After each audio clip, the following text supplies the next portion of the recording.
దేవుని వాక్యంలోంచి ఒక చిన్న వచనం చదువుకొని ముందుకెళ్దాం. యోహాను సువార్త 18వ అధ్యాయం 37-38 వచనాలు కలిసి ఉంటాయి. కొంచెం యోహాను సువార్త 18వ అధ్యాయము 37-38 వచనాలు. పిలాతు యేసుక్రీస్తు ప్రభు యొక్క సంభాషణ. అందుకు పిలాతు, నీవు రాజువా అని ఆయన అడుగగా, పిలాతు అడుగుతున్నాడు, నీవు రాజువా అని ఆయనను అడుగగా, యేసు నీవన్నట్టు నేను రాజునే. యేసు చెప్తున్నాడు, నీవన్నట్టు నేను రాజునే. సత్యమును గూర్చి సాక్ష్యమిచ్చుటకు నేను పుట్టితిని. సత్యమును గూర్చి సాక్ష్యమిచ్చుటకు నేను పుట్టితిని. ఇందు నిమిత్తమే ఈ లోకమునకు వచ్చితిని. ఇందు నిమిత్తమే ఈ లోకమునకు వచ్చితిని. సత్య సంబంధి అయిన ప్రతివాడును నా మాట వినుననెను. అందుకు పిలాతు, సత్యమనగా ఏమిటి అని ఆయనతో చెప్పాడు. ఒక ప్రశ్న అడిగాడు, సత్యమనగా ఏంటి అని ఆయనతో చెప్పెను. అతడు ఈ మాట చెప్పి బయటనున్న యూదుల యొద్దకు తిరిగి వెళ్ళి, అతని యందు ఏ దోషమును నాకు కనబడలేదు, ఆయనను పస్కా పండుగలో నేనొకని మీకు విడుదల చేయువాడుకో కలదు కదా, నేను యూదుల రాజును విడుదల చేయటం మీకు ఇష్టమా అని వారిని అడిగాను. చాలు. ప్రభునందు ప్రియులారా, ఇక్కడ పిలాతు యేసు ప్రభుని కొన్ని ప్రశ్నలు అడుగుతూ ఉన్నాడు. నీవు యూదులకు రాజువా? ప్రభు అన్నాడు, అవును, నీవు అన్నట్టు నేను రాజునే అని.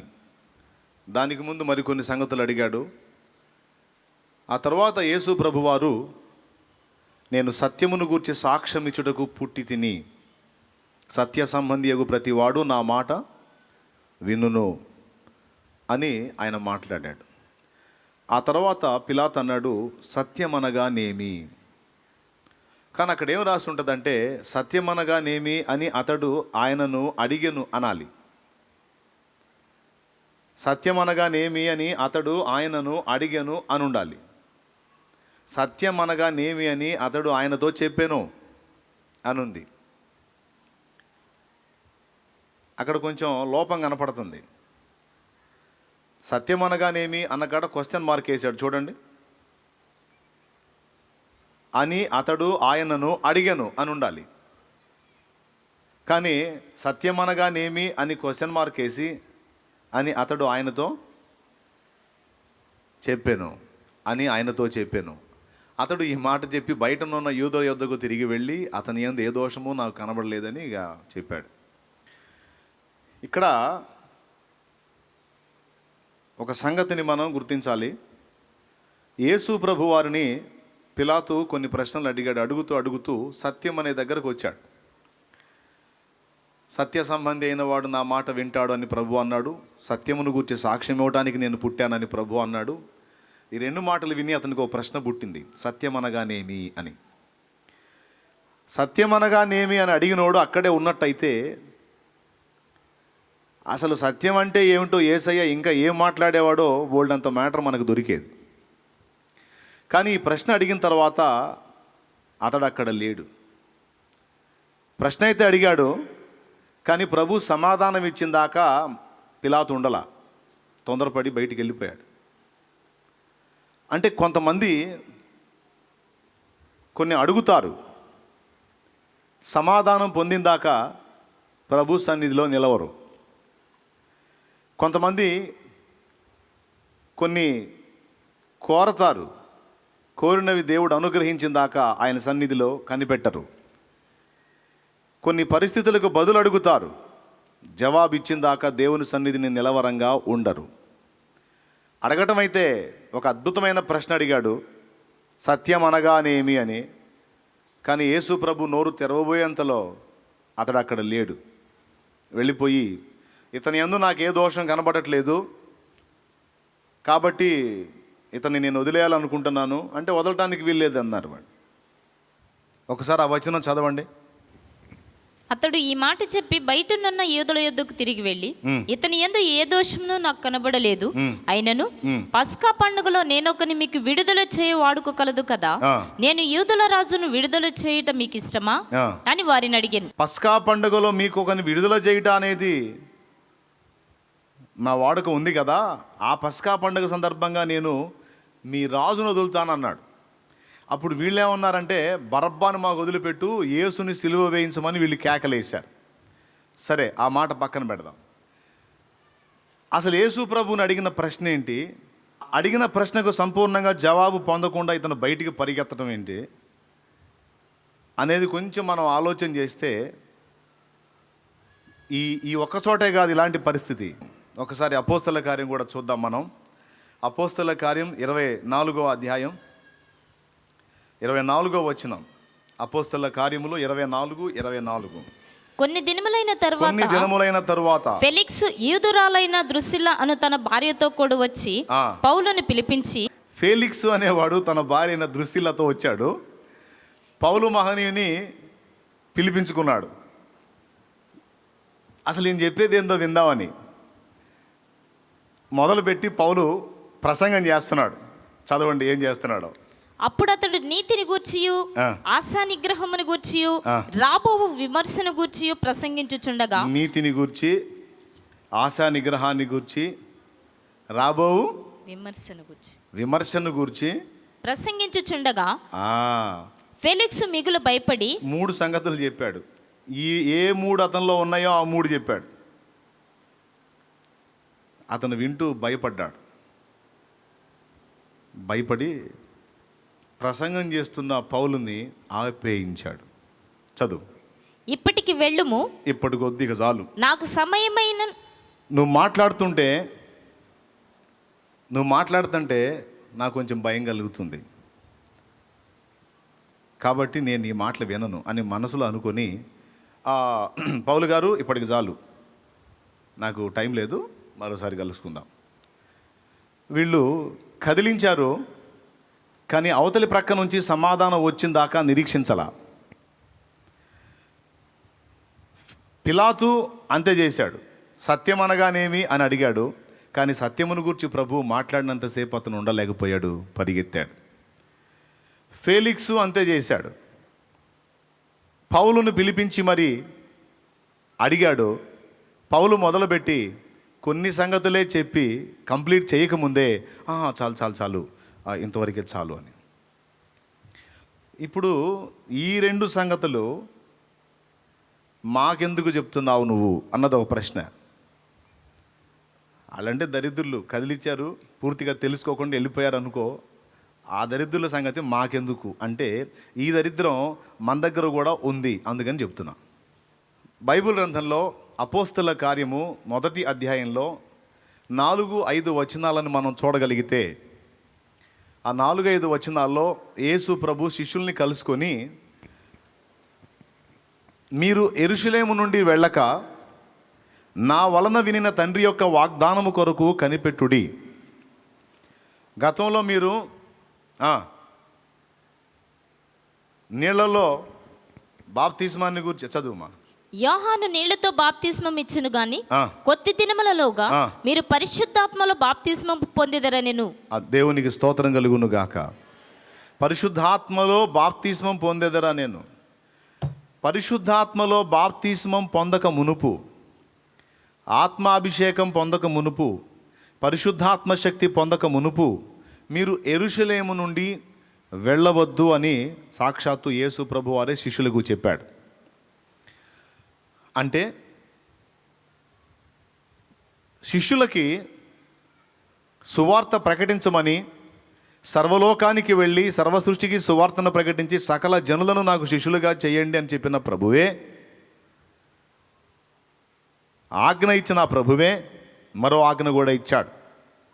ప్రకటించండి, పని చేయండి, నన్ను గూర్చి సాక్ష్యం ఇవ్వండి అని చెప్పిన ప్రభువే తొందరపడి వెళ్ళకండి, నేనిచ్చే శక్తి పొందుకొని వెళ్ళండి అన్నాడు. ప్రభునందు ప్రియులారా, దైవత్రిత్వంలోని 3వ వ్యక్తి పరిశుద్ధాత్ముడు. ఈ పరిశుద్ధాత్మ అనే వ్యక్తి యొక్క అవసరత మనకి చాలా ఉంది. కానీ అసలు ఈ సంగతిని గురించే మనం ఎక్కువగా ఆలోచించకుండా, పెద్దగా పట్టించుకోకుండా మనల్ని గలిబిలి చేసి దాటిపోజేస్తున్నాడు సైతాను. కొంచెం వాడి గలిబిలిని పక్కన పెట్టి కాస్త ప్రశాంతంగా మనకై పంపబడినటువంటి ఆ వ్యక్తిని గురించి, ఆయన కార్యాలను గురించి, ఆయన శక్తిని గురించి, ఆయన సహాయాన్ని గురించి కొంచెం మనకు అధ్యయనం అవసరం. Praise the Lord. ఇస్సాకును చేరక మునుపు రిబ్కా ఎలియాజరుతో ప్రయాణం చేయాల్సి ఉంది. కొంతకాలం ఎలియాజరుతో ప్రయాణం చేసిన తరువాతనే ఇస్సాకును గురించి రిబ్కాకు దాదాపు సంగతులన్నీ తెలియజేయబడతాయి. ఇస్సాకు దగ్గరికి వెళ్ళి ఇస్సాకు గుడారంలో రిబ్కా సురక్షితంగా ఉండాలి అంటే ఇస్సాకు వ్యక్తిత్వం, ఆలోచనలు, విధి విధానాలు, పద్ధతులు అన్నీ కూడా ఎలియాజరు ద్వారా రిబ్కా తెలుసుకోవాల్సి ఉంది, తెలుసుకుంది కూడా. మనకు కూడా ఒక పరమ ఎలియాజరు ఉన్నాడు. పరమ ఇస్సాకునొద్దకు సంఘమందిని రిబ్కాను చేర్చడానికి మన కోసం పంపబడిన ఆదరణకర్త, సత్యస్వరూపియగు ఆత్మ. స్తోత్రం చెప్తారా? గట్టిగా చెప్తారా? సత్యస్వరూపియగు ఆత్మ. ఆయన మన కోసం పంపబడ్డాడు. అపోస్తల కార్యం 2వ అధ్యాయంలో పెంతెకోస్తను పండుగ నాడు అపోస్తలుల మీదికి దిగి వచ్చిన ఆత్మ, ఆయన నడిపింపు, ఆయన సహాయము, ఆయన ప్రభావము, ఆయన కాపుదల మనకెంతో ఎంతో ఎంతో అవసరం. క్రీస్తు రక్తంలో కడగబడినటువంటి ప్రతి విశ్వాసికి ఒక బాధ్యత అప్పగింపబడింది. ఒకటి, యేసు ప్రభు మాటలను అనుసరించి బ్రతకడం. రెండవది, అనేకుల్ని ఆయన రక్షణలోనికి నడిపించటం. ఇది ఒక పాస్టర్ బాధ్యతే కాదు, ఒక సేవకుడు బాధ్యతే కాదు, క్రీస్తునందు విశ్వాసం ఉంచిన ప్రతి విశ్వాసి బాధ్యత ఇది. నీతో కూడా అనేక మంది ఉన్నారు, వారిని రక్షించే బాధ్యత, రక్షణలోకి నడిపించే బాధ్యత నీవు స్వీకరించాలి. అయితే ఇతరులకు ప్రకటించేటప్పుడు, సేవకుడైనా, విశ్వాసైనా, పరిచారకుడైనా, ఇతరులకు ప్రకటించేటప్పుడు తప్పనిసరిగా గుర్తుపెట్టుకోవాల్సిన విషయం ఇది. ఏమిటది అంటే ఆదరణకర్త సహాయం. ఎవరి సహాయం? ఆదరణకర్త సహాయం. ఆదరణకర్త సహాయం లేకుండా మనం క్రీస్తు కొరకు సాక్షులంగా నిలవలేము. గనుకనే పరిశుద్ధాత్మ సహాయం కొరకు మీరు కనిపెట్టండి, ప్రార్థన చేయండి, నేను పంపుతానని ప్రభు మాట్లాడాడు. వాళ్ళు 10 దినాలు కనిపెట్టారు. ఒక తెల్లవారుజామున దేవుడు తన పరిశుద్ధాత్మను వారికి అనుగ్రహించడం అనే సంగతి మనకు తెలిసిందే. ఈ ఆదరణకర్త యొక్క అవసరత అపోస్తలులకే కాదు, సాక్షాత్తు దేవుడు అయి ఉన్న ప్రభు కూడా మానవుడిగా భూమి మీదకి వచ్చినప్పుడు ఆయన కూడా ఆదరణకర్త యొక్క సహాయం తప్పనిసరి అయింది. ఉదాహరణకి మత్తయి సువార్త 4 చూసినా మనకు ఒక సంగతి అర్థమవుతుంది.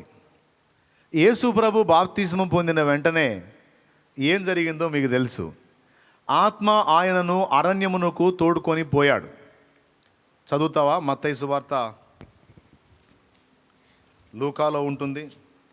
అప్పుడు యేసు, లూకా సువార్త 4వ అధ్యాయం 1వ వచనం చూసినా కూడా యేసు పరిశుద్ధాత్మ పూర్ణుడై యోర్దాను నది నుండి తిరిగి వచ్చి 40 దినముల ఆత్మచేత అరణ్యంలో నడిపింపబడి అపవాది చేత శోధింపబడుచుండెను. ఆ దినములలో ఆయన ఏమీ తినలేదు అనే మాట వాడాడు. పరిశుద్ధాత్మ పూర్ణుడై, పరిశుద్ధాత్మ చేత ఎక్కడికి తోడుకొని పోబడ్డాడు? అరణ్యమునకు తోడుకొని పోబడ్డాడు. ఎందుకు తోడుకొని పోబడ్డాడు? 40 దినములు అపవాది చేత శోధించబడటానికి ఆయన తోడుకొని పోబడ్డాడు. ఆ దినములలో ఆయన ఏమీ తినలేదు. ఎక్కడున్నాడు? అరణ్యంలో ఉన్నాడు. ఆహారం లేదు, భద్రత లేదు, అడవి జంతువుల మధ్య ఆయన ఉన్నాడని మార్కు సువార్తలో రాసుంది. ఒకసారి మీరు చూడగలిగితే మార్కు సువార్త 1వ అధ్యాయము 12వ వచనం, వెంటనే పరిశుద్ధాత్మ ఆయనను అరణ్యములోనికి త్రోసికొని పోయెను. ఆయన సాతాను చేత శోధింపబడుచు అరణ్యములో 40 దినములు అడవి మృగములతో కూడా నుండెను. మరియు దేవదూతలు ఆయనకు పరిచర్య చేయుచుండిరి. ప్రభువుకు స్తోత్రం కలుగును గాక. ప్రభు బాప్తిస్మం పొందిన వెంటనే ఆయన చేసినటువంటి మొదటి పని ఏమిటంటే ఆయన ఆత్మపూర్ణుడై ఆత్మ చేత అరణ్యమునకు నడిపించబడ్డాడు. అరణ్యమునకు ఎందుకు నడిపించబడ్డాడు? మొట్టమొదటి మాట కనబడుతుంది, అపవాది చేత శోధింపబడుటకు. అపవాది చేత కేవలం శోధింపబడటానికేనా, లేకపోతే మరి దేనికన్నానా అంటే మరో చోట క్లియర్గా రాసుంది. అదే లూకాసు వార్త 4వ అధ్యాయము 14వ వచనం. అప్పుడు యేసు ఆత్మ బలముతో గలిలయకు తిరిగి వెళ్ళెను. దేవునికి మహిమ కలుగును గాక. హల్లెలూయా. పరిశుద్ధాత్మ ఆయన్ని ఎక్కడికి తీసుకొని పోయాడు? అరణ్యంలో తీసుకెళ్ళాడు. అక్కడ భద్రత లేదు, ఆహారము లేదు, ఏమీ లేదు. ఆయన ఒంటరిగా ఉన్నాడు, తండ్రితో గడుపుతున్నాడు. శత్రువు వచ్చి రకరకాలుగా శోధిస్తున్నాడు. ఒక టైపు శోధన కాదు. ఈ 4వ అధ్యాయము 13వ వచనం మీరు చూస్తే, అపవాది ప్రతి శోధన ముగించి కొంతకాలం ఆయన్ని విడిచిపోయిననుంది.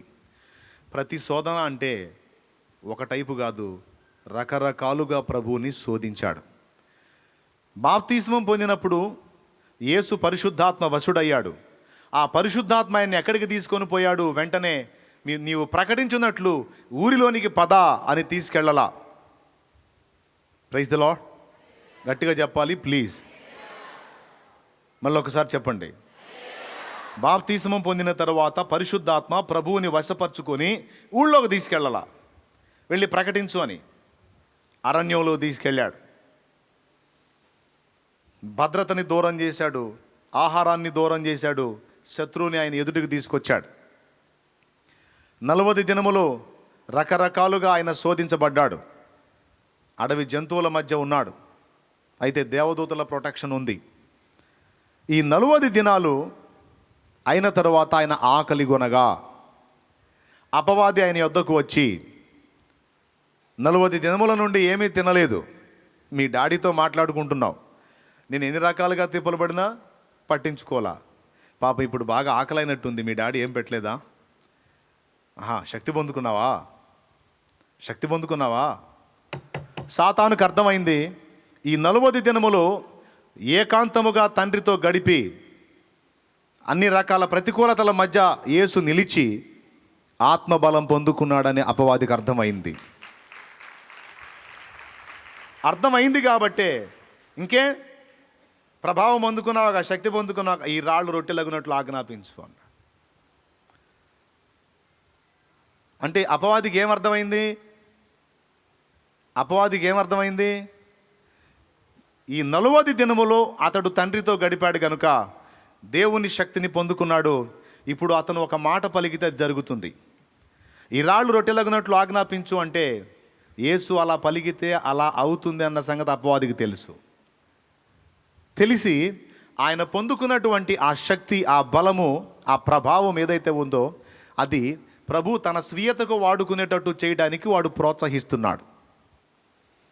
తన కొరకు దాన్ని వినియోగించడానికి, తన ఆకలి తీర్చుకోవడానికి, దేవుని మహిమను వినియోగించేటట్లు శత్రువు అపవాది ప్రభువుని ప్రోత్సహిస్తున్నాడు. ఈ రాళ్ళు రొట్టెలగినట్లు ఆజ్ఞాపించు, బాగా ఆకలి కొనున్నావుగా, నీకు ప్రభావం ఇచ్చేశాడు తండ్రి, పొందుకున్నావు, నువ్వు అంటే అయిపోతుంది. ప్రభు అన్నాడు, మనుషుడు రొట్టె వలన కాదు, దేవుని నోట నుండి వచ్చు ప్రతి మాట వలన జీవిస్తాడు అన్నాడు. అంటే నువ్వు వచ్చి చెబితే నేనేదేందిరా? నువ్వు వచ్చి చెబితే నీ మాట నేను లక్ష్య పెట్టేదేంటి? నీ మాట నేను గౌరవించేదేంటి? నువ్వు చెబితే చేస్తానా? నీ చిత్తం చేయడానికి వచ్చానా? నో, నన్ను పంపిన వాని చిత్తం చేయడానికి వచ్చాను. ఒకవేళ అపవాది ప్రేరణకు లొంగి ప్రభు ఆ పని చేస్తే తర్వాత వాడు ఇంకో పని చెప్పేవాడు, అది కూడా చేస్తే ఇంకో పని చెప్పేవాడు, చివరికి యేసు చేత కాలు మొక్కిచ్చే పని చేసేవాడు. అందుకే ఆన్సర్ చేయలే, వాడు చెప్పినట్టుగా కార్యం చేయలే, ప్లస్ రివర్స్ మాట్లాడాడు. తర్వాత సరే, ఇదిగో ఎత్తైన శిఖరం ఉందే, దీని మీద నుండి దూకు. ఆల్రెడీ 40 దినాల నుంచి దైవశక్తి పొందుకొని ఉన్నావు, అన్నాహారాలు నిద్రలు మానేసి మరి గోజాడి తండ్రి దగ్గర శక్తి పొందుకున్నావు.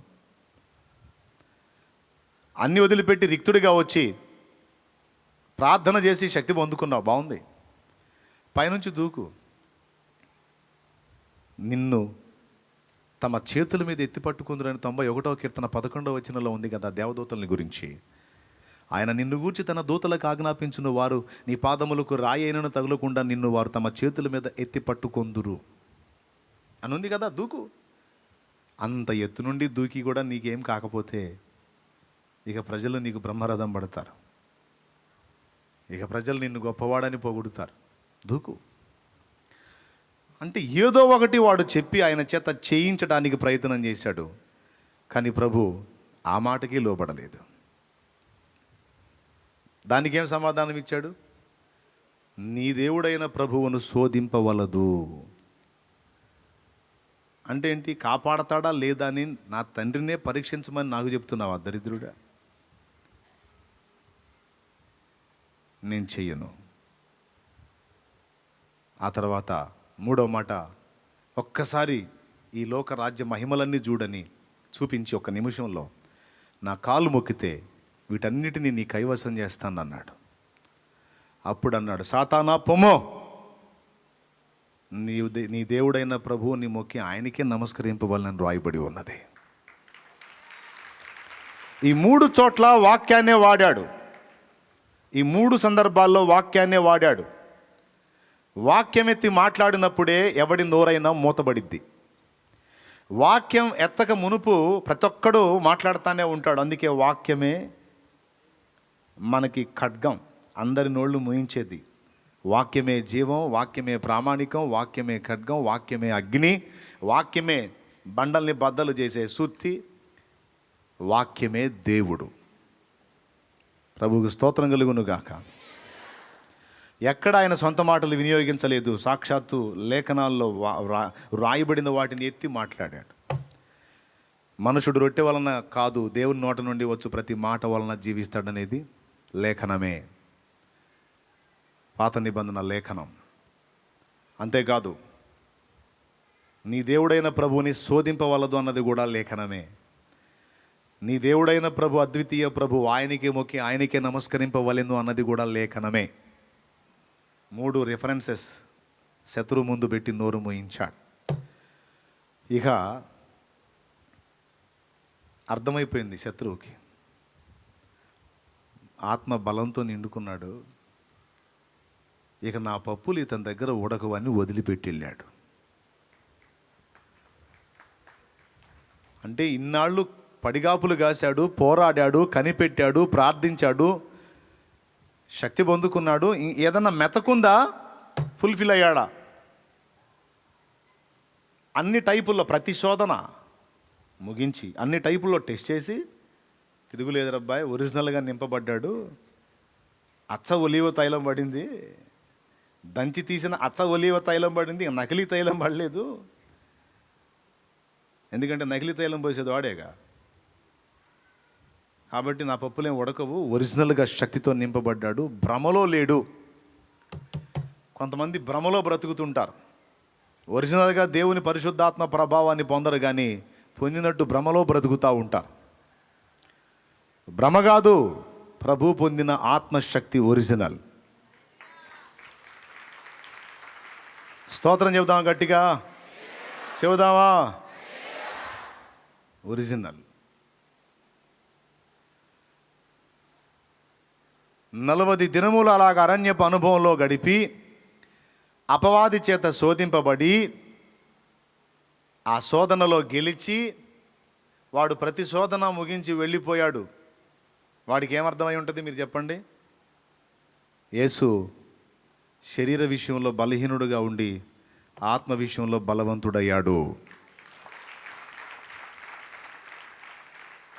ఉపవాసంతో ప్రార్థనలో గోజాడి శరీరరీత్యా బలహీనుడైనను ఆత్మయందు బలము నొందిన వాడై అతడిప్పుడు నన్ను ఎదిరించే శక్తి గలవాడయ్యాడు. ఇక నేను ఎన్ని డ్యాన్సులు వేసినా ఆయన ముందు కుదరదు, నోరు మూసుకొని వెళ్ళటమే. కొంతకాలము తర్వాత ఇది ఇలానే కంటిన్యూ చేస్తే నాకు కష్టమే, కానీ కొద్దిగా ఏదన్నా ఏమరపాటుకుంటే అప్పుడు చూద్దాం అని వెళ్ళాడు. మీరు గమనించారా? కొంతకాలము ఆయనను విడిచిపోయాను అని ఉంది. అంటే అర్థం ఏంటి? ఈ ఎల్లినోడు వదిలిపెట్టాడు, మళ్ళీ వస్తాడు. దీనికి మళ్ళీ మనకు లేఖన సాక్ష్యం ఉంది. అపవిత్రాత్మ ఒక మనుషుని వదిలిపోయిన తర్వాత అది నీరు లేని చోట్లల్లా వెదుగుచు. లూకాసు వార్త. వీళ్ళకి దెయ్యాల కానీ సైతాన్ని గడి సిగ్గు శరం ఉండదు. ఏముండదు? సిగ్గు శరం ఉండదు. 11:24 చదువు. మనం పిలవపోయినా వస్తారన్నమాట సిగ్గులేని. అపవిత్రాత్మ ఒక మనిషిని వదిలిపోయిన తరువాత అది విశ్రాంతి వెతుకుచు నీరు లేని చోట్ల తిరుగుచుండును. విశ్రాంతి దొరకనందున నేను విడిచి వచ్చిన నా ఇంటికి తిరిగి వెళ్ళుదననుకొని వచ్చి ఆ ఇల్లు ఊడ్చి అమర్చిండుట చూచి వెళ్ళి తనకంటే చెడ్డవైన మరి 7 అపవిత్రాత్మలను వెంటబెట్టుకుని వచ్చును. అవి అందులో ప్రవేశించి అక్కడనే కాపురముండును. దేవునికి స్తోత్రం కలుగును గాక. అపవిత్రాత్మ ఒక మనిషిని వదిలిపోయిన తర్వాత ఇక అంతే వెళ్ళిపోతుందని అనుకోవద్దు. అది మళ్ళీ మళ్ళీ మనల్ని వేగు చూసే అవకాశం ఉంది, వెతికే అవకాశం ఉంది. ఇది స్పష్టంగానే లేఖనంలో రాసి ఉంది. ఏయ్ ముందుకు రండి రా, ఇటు రండి అన్న, రండి అన్న, దగ్గర రండి అన్న, నా దగ్గర రండి, పిల్లలు దగ్గరికి వచ్చి కూర్చోండి అన్న, మీ క్షేమం కోసం చెబుతుంది. రండి, వాళ్ళు మాట్లాడుకుంటున్నారు, నాకు అంటుపడ్డారు. రండి. అరే దాకోకండి రా, మీరే ఇటు నా ముందుకు రండి. నాకేం పిచ్చి పట్టంటారా ఇంతసేపు మొత్తుకుంటుంది?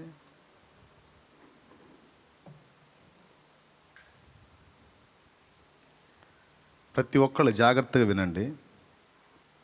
ఈ సాధన మనకు అవసరం, చాలా కీలకమైంది, అత్యవసరం. ఇది ఆత్మ బలముతో నిండుకున్నాడు అపవాది, కొంతకాలం ఆయన వదిలి వెళ్ళాడు. అంటే అర్థం ఏంటి? ఒకసారి ఆత్మ బలముతో నింపబడిన తరువాత ఆ ఆత్మ బలం మనలో పనిచేసినంత వరకు వాడు దూరంగానే ఉంటాడు, వాడికి కార్యసిద్ధి కలగదు మన మీదకి వస్తే. ఈ ఆత్మబలం ఒక పర్యాయం పొందిన తర్వాత ఇక అంతటితో సర్దిపుచ్చుకోకూడదు. మళ్ళా ఆత్మబలాన్ని పొందుతానే ఉండాలి. ఇది చాలా చాలా ముఖ్యమైన విషయం.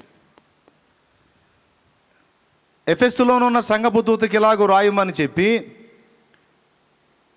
మొదట ఉండినట్టు నువ్వు ఇప్పుడు లేవన్నాడు. మొదట ఉండినటువంటి పరిస్థితి ఇప్పుడు నీకు లేదన్నాడు. మొదట నీకుండిన ప్రేమ నీవు వదిలితివి అన్నాడు. కాబట్టి ఆ మొదటి క్రియలు మళ్ళీ చేయి అన్నాడు. అంటే ఆ మొదటి క్రియలకు ప్రస్తుత క్రియలకు వ్యత్యాసం ఉందనేగా ప్రకటన గ్రంథం 2వ అధ్యాయంలో ఈ మ్యాటర్ మీకు దొరుకుతుంది. మస్తు సార్లు చదివారు. ఏమైపోయినాయి? ఏదో జరిగింది, ప్రేమ చల్లారింది. ఏదో క్రియలు ఉన్నాయి కానీ కొద్ది గొప్ప నిస్తేజంగా ఉన్నాయి, ప్లాస్టిక్ పూలలాగున్నాయి. ఫోటోకే పువ్వు కానీ అది దగ్గరికి పోతే కోమలత్వం కానీ, నిర్మలత్వం కానీ, మృదుత్వం కానీ, పరిమళం కానీ ఏముండవు. ప్లాస్టిక్ పూలు ఏముంటాయి అందులో? చూడటానికి పూలే, పట్టుకుంటే బరకగా ఉంటుంది. అలాగే ప్రారంభంలో ఉన్నటువంటి పరిస్థితి, ఎఫెస్లో ఉన్న సంఘపు దూత, ప్రస్తుత నీ పరిస్థితి బోల్డ్ అంత వ్యత్యాసంతో ఉంది. ఫస్ట్ ఉన్నట్టు నీవు లేవు, ఫస్ట్ నీలో ఉన్నటువంటి ప్రేమ నాకు నీళ్ళు ఎప్పుడు కనబడట్లేదు అని ప్రభు స్పష్టంగా మాట్లాడాడు. నువ్వు వదిలేసావు ఆ ప్రేమను. ఏం జరిగి ఉంటుంది? ఎన్నో కారణాలు ఉండవచ్చు. ఒకటైతే మనకు క్లియర్గా అర్థమవుతుంది. ప్రారంభంలో అన్ని విషయాల్లో మనల్ని బ్యాలెన్స్ చేసి నడిపించేటువంటి ఆత్మ నడిపింపు, ఆత్మ బలం ఆట్టే కాలం కొనసాగదు. ఎప్పటికప్పుడు అది నింపుకునే విషయంలో మనం జాగ్రత్త పడాలి. కొంతకాలం ఆ విధంగా నడిపించబడ్డ తర్వాత, ఆ నింపుదలను అనుభవించిన తర్వాత, పర్వాలేదులే నేను బాగానే పోతున్నాను కదా, మంచిగానే ప్రయాణం చేస్తున్నా కదా అని భ్రమలోకి వెళ్ళిపోయి మనకు తెలియకుండానే ఆత్మలో తరిగిపోతాం, బలహీన పడిపోతాం. అందుకే మళ్ళా చెప్తాడు, అపోస్తల కార్యంలో మనం మళ్ళా చూడొచ్చు.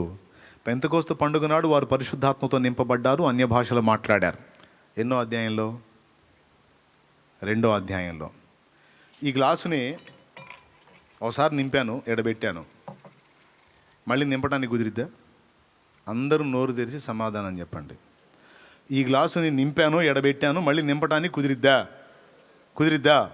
కుదిరిద్ది. ఎందుకు కుదరదు? మరి కుదరదు అంటారేంటి?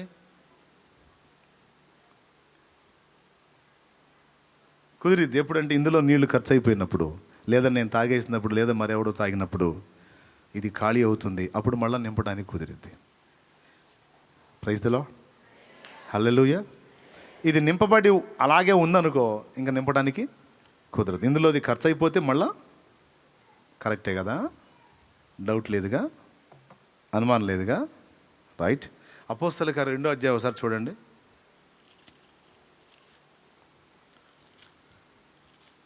అపోస్తల కార్యము 2వ అధ్యాయం ఒక్కసారి చూడండి.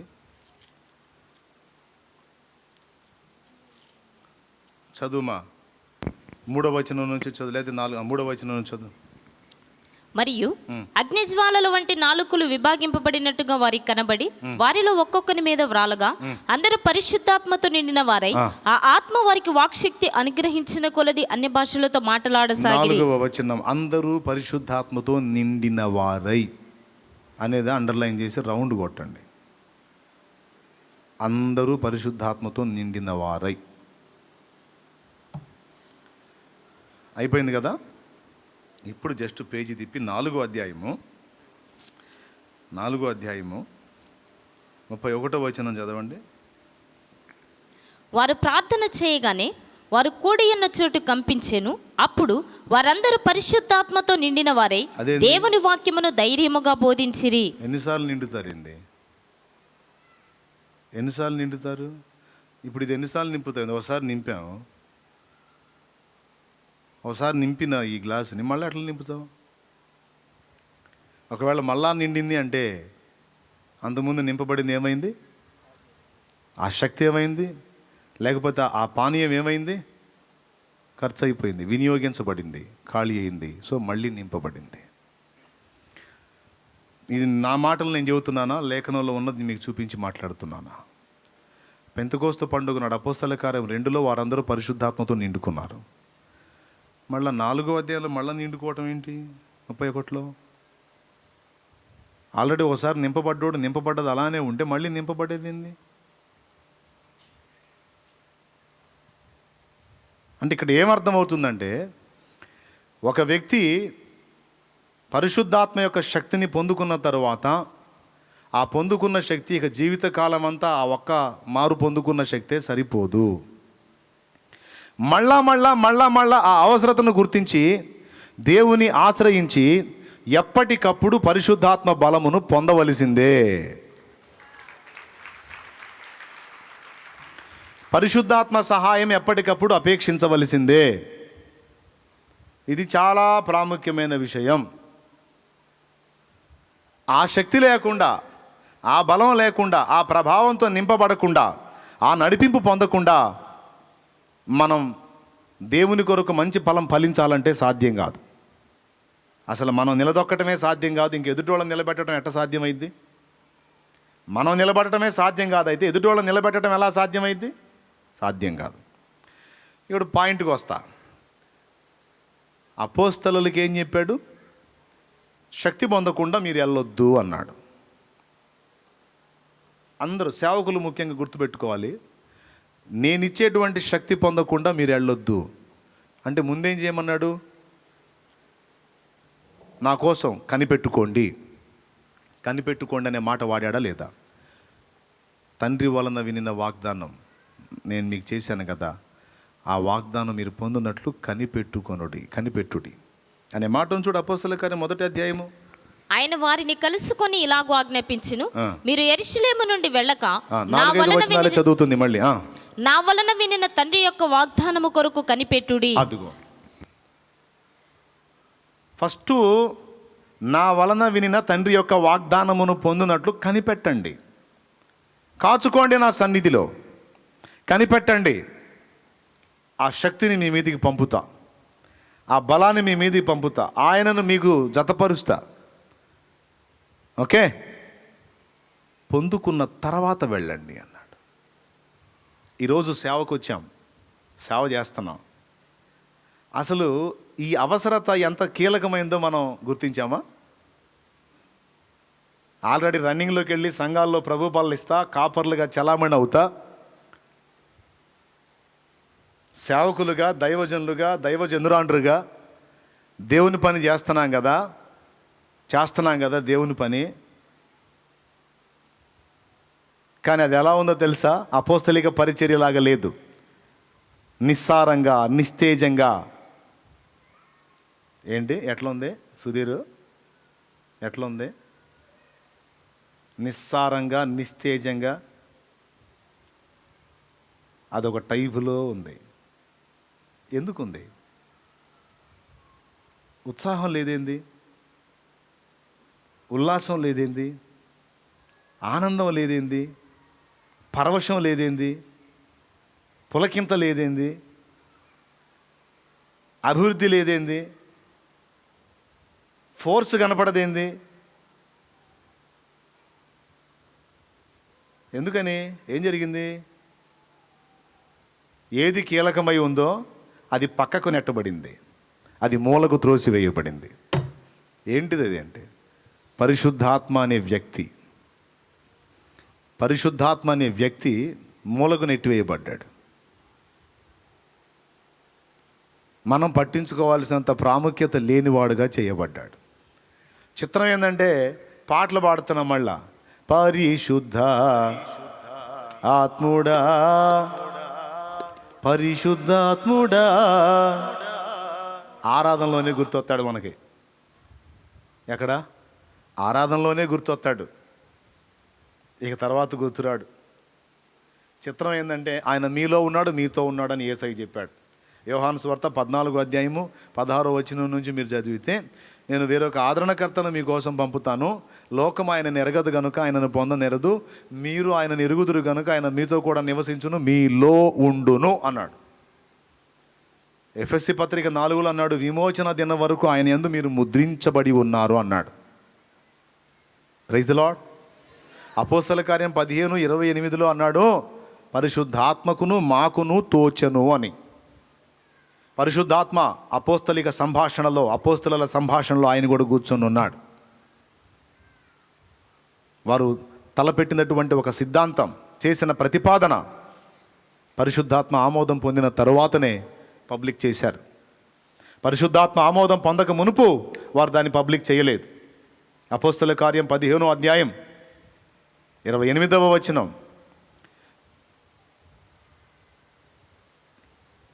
విగ్రహములకు బలి అర్పించిన వాటిని, రక్తమును గొంతు పిసికి చంపిన దానిని జారత్వమును విసర్జింపవలెను.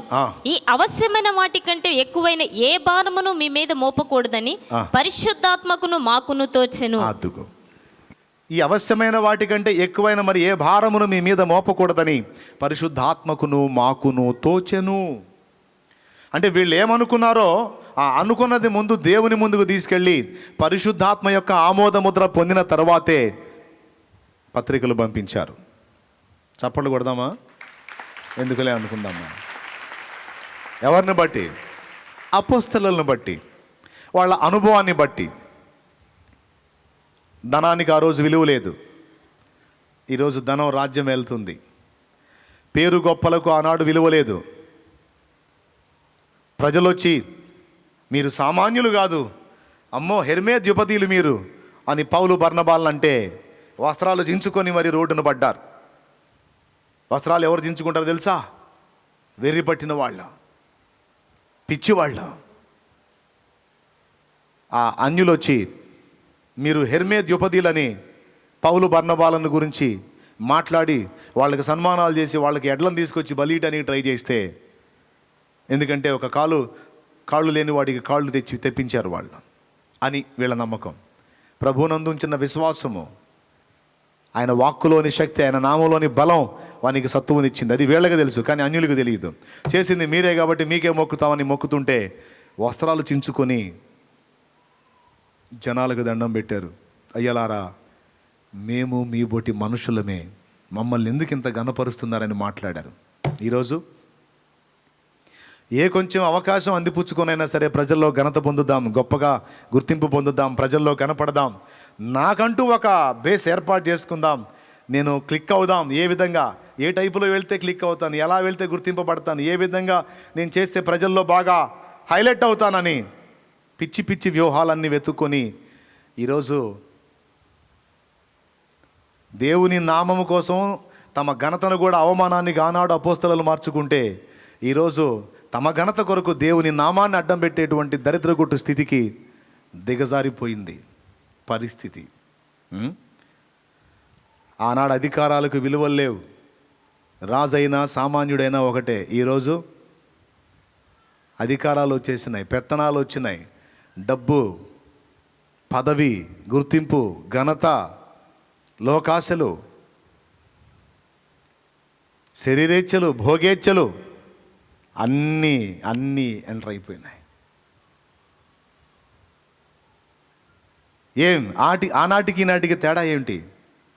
అప్పటికిప్పటికి వ్యత్యాసం ఏంటి?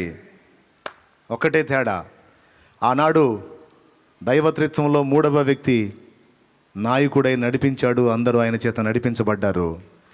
ఈరోజు ఆయనను సంఘం పక్కకు పెట్టింది, సంఘం పక్కన పెట్టింది, ఆయన ఆశ్రయించడం మానేసింది, ఆయన చిత్తం వెతకడం మానేసింది, ఆయన సలహాను గుర్తించడం మానేసింది. ఇప్పుడు మనకిట్లా తోచింది, ఆయనకేం తోచిద్దో కూర్చుందాం, ఆయన దగ్గర కూడా కనిపెట్టుకుందాం. యాకోబు చెప్పాడు, అన్ని జనుల్లో నుండి ప్రభు వైపు తిరుగుతున్న వారిని మనం కష్టపెట్టక విగ్రహార్పితం తినొద్దు, జారత్వం చేయొద్దు, గొంతు పిసికి చంపిన దాన్ని రక్తాన్ని తినొద్దు, ఈ 4 విసర్జించండి, ఇక మిగిలిన వాటి విషయంలో మీకు కేటాయింపు ఉంది అనేది. ఇంతవరకు అన్ని జనుల్ని మనం కంట్రోల్ చేస్తే చాలు, ఇక మిగిలిన విషయాలు వాళ్ళ మీద బలవంతం పెట్టొద్దు, సున్నతి చేయించుకోండి, ఇలా ఆచారాలు ఫాలో అవ్వండి, అది చేయించండి, ఇది చేయండి అని ఇన్ని పెట్టొద్దు. 4 వాళ్ళకి చెప్దాం కండిషన్స్. ఎవరిని? అన్యుల్లో నుంచి ప్రభువులోకి వస్తున్న వాళ్ళకి. విగ్రహార్పితం తినొద్దు, జారత్వం చేయొద్దు, గొంతు పిసికి చంపిన దాన్ని రక్తాన్ని తినొద్దు, విసర్జించండి. ఇది నా అభిప్రాయం అన్నాడు యాకోబు.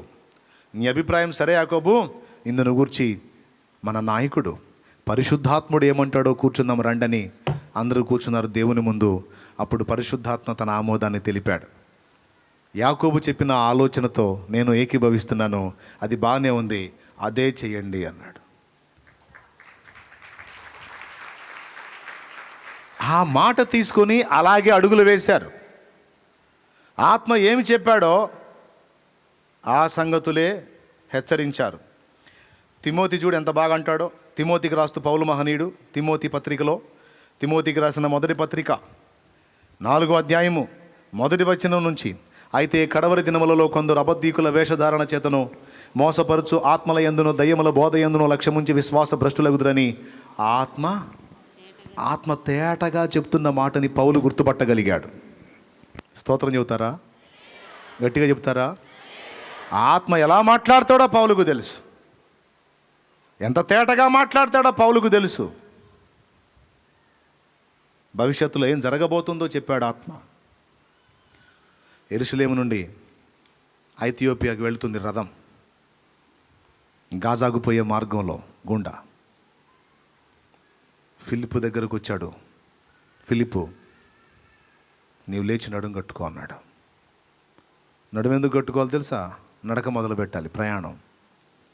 నువ్వులే, నడుము కట్టుకో. ఎక్కడికి ప్రభువా?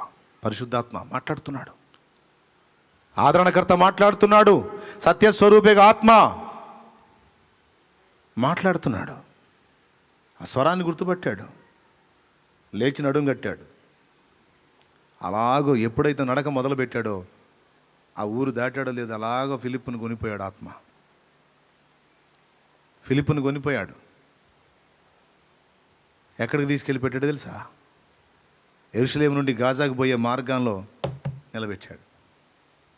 కరెక్ట్ టైంకి ఐథియోపియా రాణి కందాకి కింద మంత్రి రథం మీద పోతా ఉన్నాడు. పోయినప్పుడు ఏం జరిగింది? యెషయా గ్రంథం చదువుతున్నాడు, 53వ అధ్యాయం. యేసుక్రీస్తు సిలువను కూర్చున్న ఆ బలియాగాన్ని గూర్చి స్పష్టంగా రాసి ఉంటుంది అందులో. ఆ ప్రవచన వాక్కులను గురించి తర్జనా భర్జన పడుతుంటాడు. అప్పుడు ఫిలిప్పు రథం పక్కన నిలబడి రథం పోతుంటే అడుగుతాడు, నీవు చదువుచున్నది గ్రహించుచున్నావా? అప్పుడు అతను అన్నాడు, ఎవడైనా నాకు త్రోవ చూపుకుంటే నాకు ఎలాగో తెలియను, నేను చెప్తా దా. రథం ఆపబ్బాయి ఎక్కి కూర్చున్నాడు. ఆ వచనాలను అనుసరించి అతనికి సువార్త చెప్పాడు. ఫలితంగా రథం కొంచెం ముందుకు వెళ్ళి నాకు అదిగో నీళ్లు, బాప్తీసం పొందడానికి సిద్ధంగా నేనున్నాను, పొందడానికి నీళ్లు ఉన్నాయి, ఇవ్వటానికి నీకు అభ్యంతరం లేదా అన్నాడు. నువ్వు పూర్ణంగా విశ్వసిస్తే ఇప్పుడే బాప్తీసం ఇవ్వడానికి నేను రెడీ. ఎందుకో తెలుసా? నీ విషయంలో దేవుని ఆత్మ పట్టింపు కలిగి ఉన్నాడు, నీ కోసమే నన్ను పంపాడు, అందుకే నేను వచ్చి చెప్పాను. ఆ తర్వాత రాయబడి ఉంది, తర్వాత ఫిలిప్పు ఆత్మచేత కొనిపోబడి ఎక్కడ కనపడ్డాడు? ఆ జ్యోతిలో కనపడ్డాడు. అంటే ఆత్మచేత కొనిపోబడ్డారు, ఆత్మవశులయ్యారు, ఆత్మచేత పిలవబడ్డారు, ఆత్మచేత హెచ్చరించబడ్డారు, ఆత్మచేత బోధింపబడ్డారు, ఆత్మ సలహాని తీసుకున్నారు, ఆత్మశక్తిని పొందుకున్నారు, ఆత్మ బలముతో నిండుకొని దేవుని మాటలు ఒట్టి మాటలు కాదు, ఆయన శక్తిని కూడా లోకానికి చూపించారు.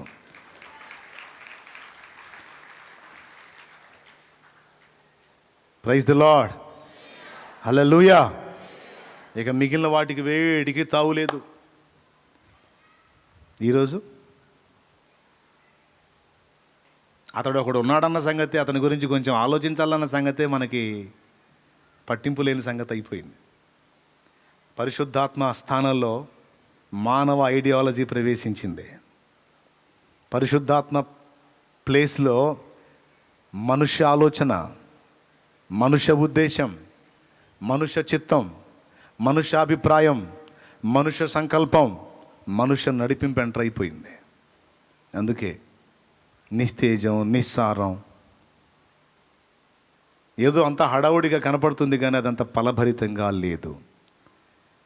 అపోస్తలిక కాలంలో ఉన్న నాణ్యత ఈనాడు కనబడదు. ఒక గుంపు సమూహాన్ని చూపిస్తాం ఈనాడు, ఆ గుంపు సమూహంలో షడ్రకు, మేషకు, అబేద్నెగోలను కనుగొనగలమా? దానియేలును చూడగలమా? దేవుని కొరకు హతసాక్షులు అయిపోయినటువంటి అపోస్తలుల్ని కనుగొనగలమా? తీతుల్ని, తిమోతిల్ని, ఎపఫ్రాల్ని, ఎపఫ్రోదితుల్ని కనుగొనగలమా? ఎంతమంది ఉంటారు? ఎందుకని? గుంపు పెద్దదే కదా, గుంపు చాలా ఉంది కదా, ఎందుకని అందులో ఈ సరుకు లేదు? ఏ కారణం చేత లేదు? ఎందుకు లేదంటే మూల వ్యక్తి ఎవరైతే ఉన్నారో ఆ వ్యక్తి ద్వారా నడిపించబడట్లేదు గనక అలాంటి వాళ్ళని చూడలేం. ఒకవేళ మాటలు అనొచ్చేమో, దేవుని కోసం ప్రాణం పెడతా, హతసాక్షిని అయిపోతా అవసరమైతే అని. దేవుడు అంటాడు, అంత వద్దమ్మా, ముందు వ్యసనాలు మానుకోమ్మా, వీక్నెస్లు మానుకో, కొంచెం దరిద్ర వ్యవహారాలు ఉన్నాయి కదా, అవి మానుకోమ్మా. హతసాక్షి అవుదు కానిలేమ్మా, అవుదు కానిలే, కానీ ముందు కొంచెం ఎగస్టాలు ఉన్నాయి కానీ నాకు చేదర బుట్టించాయి, మానుకోమ్మా అంటాడు. పాయింటా కదా? అరే చిన్న చిన్నయ్యే నువ్వు మానుకోలేక కింది మీద పడతా ఉన్నావు, నువ్వు నా కోసం హతసాక్షి ఏమవుతావురా? ఎక్కడవుతావు? ఎలా అవుతావు?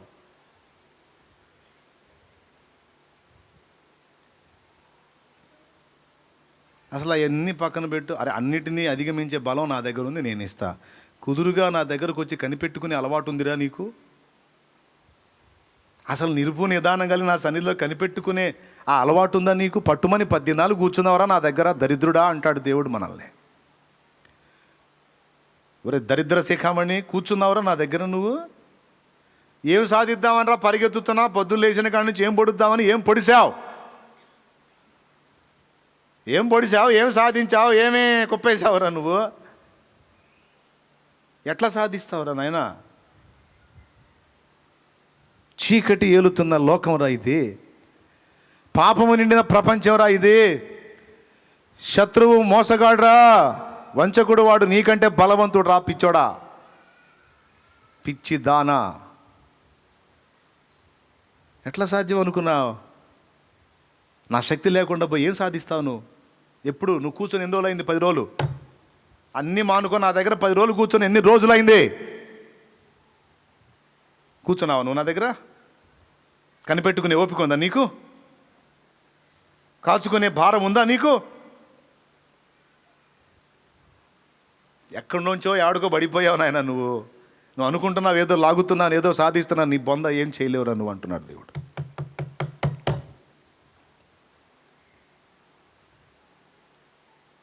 ఏం సాధిద్దాం?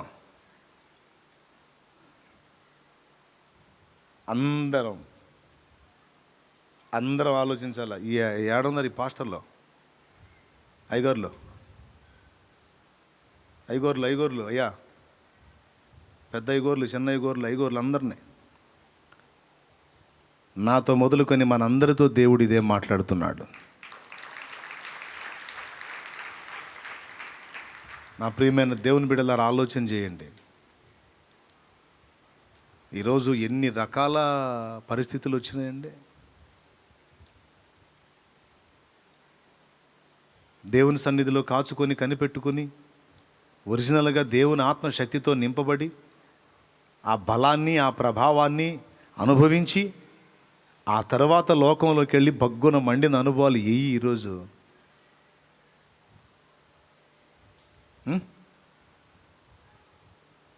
10 రోజులు చాలామందిని సేవకత్వంలోకి వచ్చిన వాళ్ళని చూస్తున్నా, విశ్వాసులను చూస్తున్నా, పరిచారకులను చూస్తున్నా.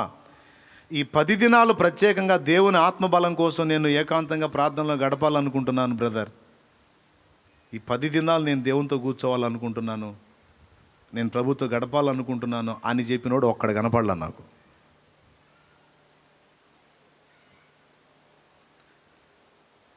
ఒక్కడు కనపడలా.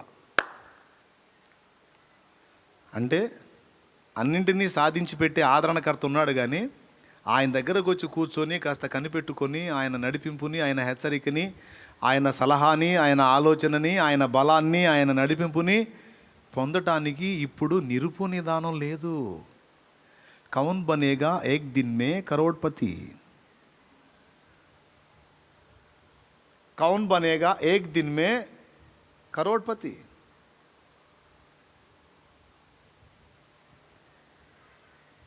ఒక ప్రసంగాన్ని చక్కగా తయారు చేసి 2 ఎగ్జాంపుళ్ళు, 2 ఉపమానాలు, ఒక 5-6 రెఫరెన్సులు, అయిపోయింది. అద్భుతమైన ప్రసంగం, సూపర్గా చెప్పారు. ఆ కూటం అయిపోగానే బ్రదర్ భలే మళ్ళీ చెప్పాలి బ్రదర్ మీరు. Thank you. వాడి బొందా ఈడి బొందా, వాడి బొందా ఈడి బొందా. వచ్చి చెయ్యి కలిచి ఊపాడు, వాడికేం ఒరిగిందో నాకు అర్థం కాల. థ్యాంక్స్ చెప్పాడు, ఈడికేం ఒరిగిందో నాకు అర్థం కాల.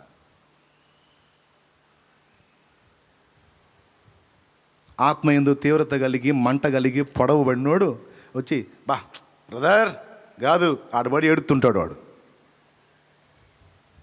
హల్లెలూయా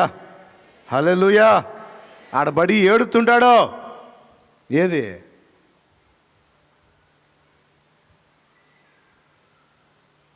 అంతా సుంఠాలు తయారయ్యారు, సుంఠాలు. నేను చేయకపోతే నేను కూడా సుంఠగాడినే, నేను ఒప్పుకుంటున్నాను. దేవుని పాదాల చెంత ఒరిజినల్గా కనిపెట్టుకొని, దేవుని ఆత్మ సలహాను తీసుకొని, ఆత్మ నడిపింపు పొందుకొని, ఆత్మశక్తి పొందుకొని, ఆత్మ ప్రభావం పొందుకొని, ఆత్మ బలంతో నిండుకొని వెళ్ళటం యేసుకే అవసరమైతే నీకు నాకు అవసరం లేదా? అపోస్తలకి అవసరమైతే నీకు నాకు అవసరం లేదా? యేసు కంటే మొనగత్తేవా అమ్మా నువ్వు? నాయనా యేసు కంటే మొనగత్తేనా మనం? సీనియర్స్కి చెప్తున్నాలేండి, జూనియర్లకు అర్థం కాదు, జూనియర్లకు కూడా అర్థం చేసుకోండి.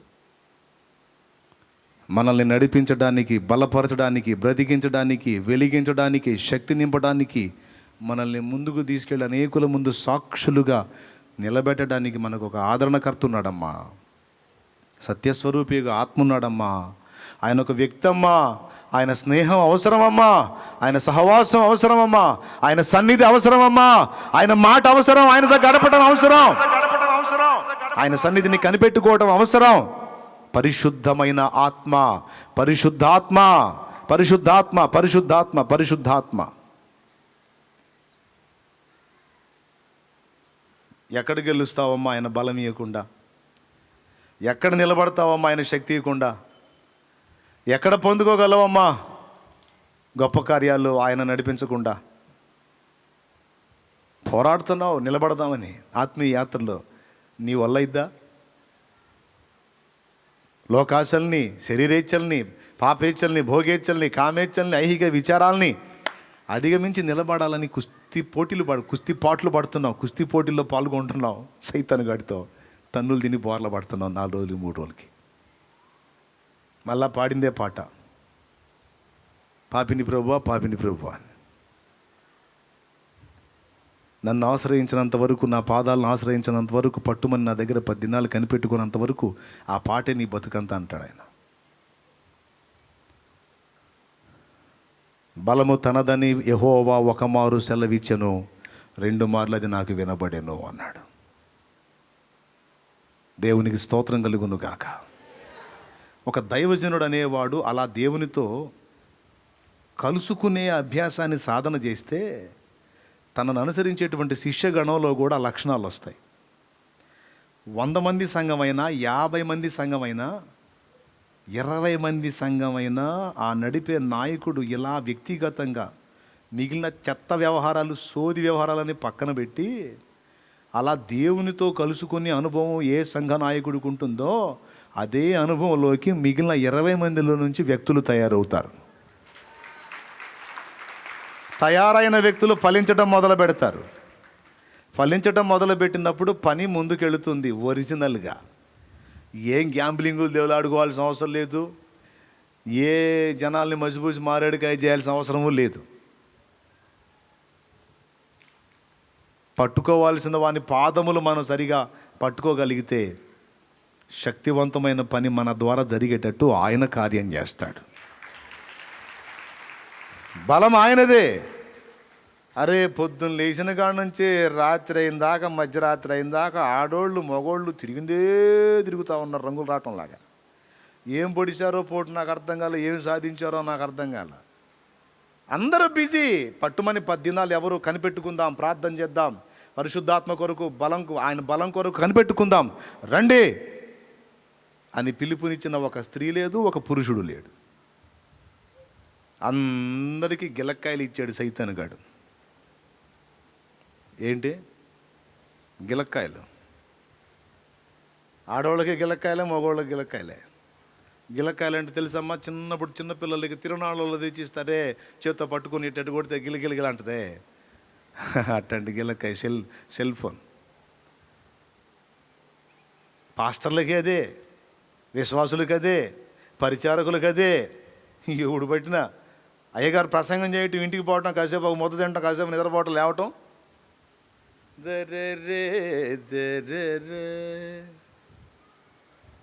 ఆడవాళ్ళు కూడా అంతే, అక్కడక్కడ తిరిగి సువార్త ప్రకటించడం, రావటం, కాసేపు చోట తలాపును పెట్టుకోవడం. అందరూ అదే. భక్తి లేదు, భక్తి మొత్తం వాగులో కలిసిపోయింది. దరిద్రులు తయారైపోయారనమాట. ఆధ్యాత్మిక దరిద్రులు తయారయ్యారు. ఎక్కడ పోద్ది ముందుకి పరిచర్య? ఏడబోయిద్ది? ఈగలు తోలటం తప్ప ఏముంటుంది? ఉంటుందా? ఏం పర్లా, మనల్ని మనమే తిట్టుకుందాం, తప్పేం కాదుగా. విజయుడా, నిజమేనా అమ్మా? 100కి 200% నిజం. నేను ఇది జోక్గా చెప్తున్నానని అనుకోవద్దు, ఇది సీరియస్. మీరందరూ కాస్త ఆత్మీయంగా పరిపక్వత కలిగిన వాళ్ళు. మీరు సోదరులు కాదు. మీరు తిండి మానుకొని ఉపవాసం ఉండి దేవుని సన్నిధికి వచ్చారంటే తిక్కలోళ్ళు కాదు. ఆయన శక్తి కోరే వచ్చారు మీరు, ఆయన నడిపింపు కోరే వచ్చారు, ఆయన వాక్కు కోరే వచ్చారు మీరు. అయితే ఎందుకు వచ్చారు? అందుకే దేవుడు మాట్లాడుతూ ఉన్నాడు నాతో, మీతో, మనందరితో. మనం బ్యాలెన్స్ కావాలి, సరిదిద్దుకోవాలి, చచ్చిన ఆత్మీయతను తిరిగి బతికించుకోవాలి. జీవించుచున్నావన్న పేరు మాత్రం ఉన్నదే కానీ మృతుడవే మృతురాలివే అన్న పందాల్లోకి మనం వెళ్ళకూడదు, ఆ పరిస్థితికి వెళ్ళకూడదు. ఆల్రెడీ వెళ్ళిన స్థితి కనపడుతుంది, వెళ్ళకూడదు. బ్రతకాలి, నీవు బ్రతిక అనేకుల్ని తిరిగి బ్రతికించాలి. ఎవరిని చూడాల ఇంతవరకు నేను ఈ మధ్యకాలంలో, ఆ స్టార్టింగ్లో చూసా కొంతమందిని, ఈ మధ్యకాలంలో చూడలా. అన్నీ పక్కన పెట్టి ఒక 10 దినాలు నేను దేవుడితో గడపాలనుకుంటున్నాడిని ఒక్కడిని చూడలేదు. నేను దేవుని సన్నిధిలో కనిపెట్టుకుందాం అనుకుంటున్నాను, ఆయన శక్తి కొరకు కనిపెట్టుకుందాం 4 మాటలు చెప్పటం వస్తే సరిపోయిందా ప్రసంగం? 4 మాటలు చెప్పటం వస్తే సరిపోయిందా? ఇంత బుడ్డోడు కూడా చేస్తున్నాడు ప్రసంగం. మొన్న ఇంత బుడ్డ పిల్ల మైకి ఇస్తే ఆ పిల్ల కూడా చెబుతుంది ప్రసంగం. చూపించమంటారు నెట్లో మీకు, విత్ ఫీలింగ్స్తో సహా. వాడు ఇంతే ఉన్నాడు, మళ్ళా మనము అంటున్నాడు వాడు మైక్ తీసుకొని. 4 మాటలు చెప్పటం వస్తే సరిపోయిందా? 4 రిఫరెన్స్లు తీసుకొని వెళ్ళే శక్తి ఇది, దేవుని ప్రభావం ఇది, వాక్కులో జీవం ఏది, ఆత్మలో ఉజ్జీవం ఏది, కదలికేది, కనిపెట్టిన ప్రార్థన ఏది? ఇప్పుడు చెప్పండి, పిలాతుకు మనకు తేడా ఉందా? ఫేలిక్స్కి మనకు తేడా ఉందా? కదిలిచ్చారు పాపం, ఆయన మాట్లాడబోయేసరికి పారిపోయారు. అడిగారు, ఆ ఆన్సర్ వచ్చిందా కాగల. ఇప్పుడు కూడా అంతే, కూటమి అయిపోగానే ప్రార్థన చేద్దాం. అవును ప్రభా, నీ ఆత్మ నీ ప్రభా, బలం నీ ప్రభా వేసిన అవన్నీ అడుగుతున్నావు తండ్రి, ఆమేన్. ఇక బా, దరిద్రం దరిద్రం దరిద్రం. మనకు ముందున్న భక్తులు ఇంతే ఉన్నారా? మనకు ముందు సేవ చేసిన వాళ్ళు ఇంతే చేశారా? మనకు ముందున్న విశ్వాసులు ఇంతే ఉన్నారా? మనకు ముందున్న ఆత్మీయులు ఇంతే ఉన్నారా? ఇంత దరిద్రంగా ఉన్నారా?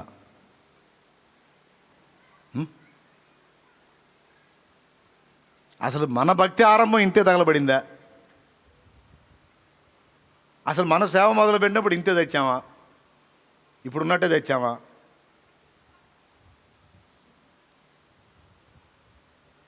ఒక్కసారి మనం ఆత్మవిమర్శ చేసుకుందాం మనసులో.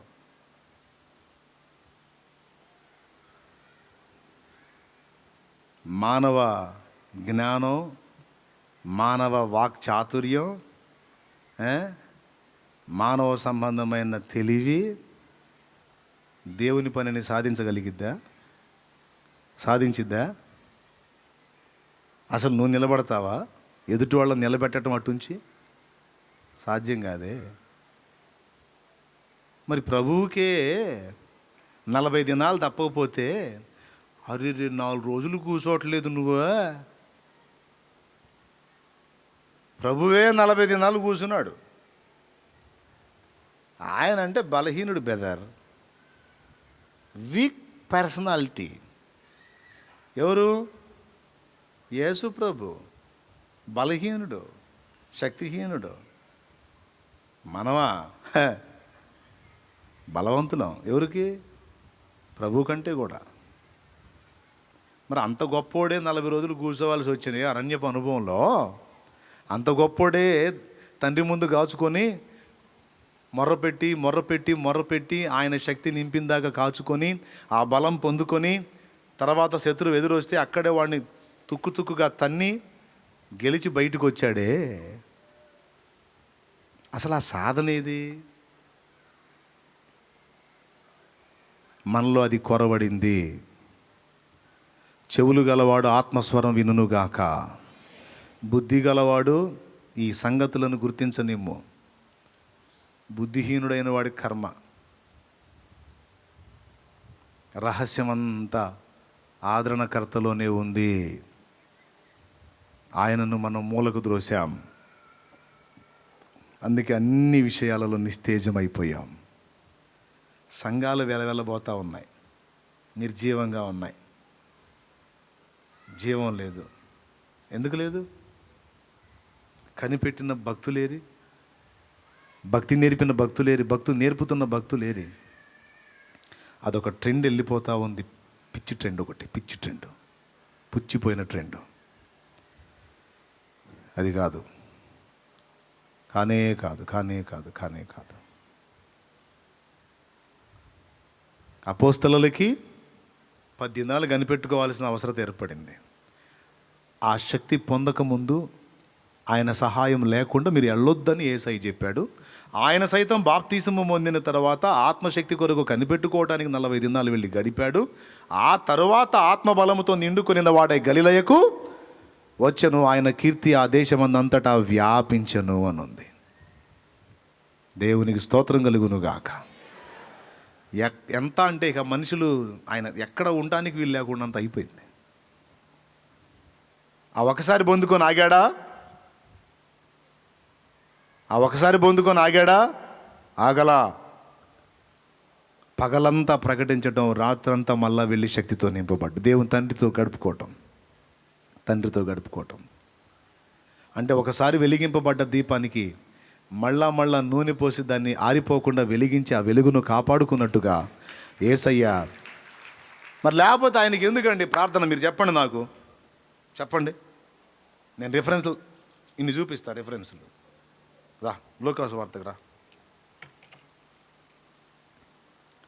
లూకాసు వార్త రా.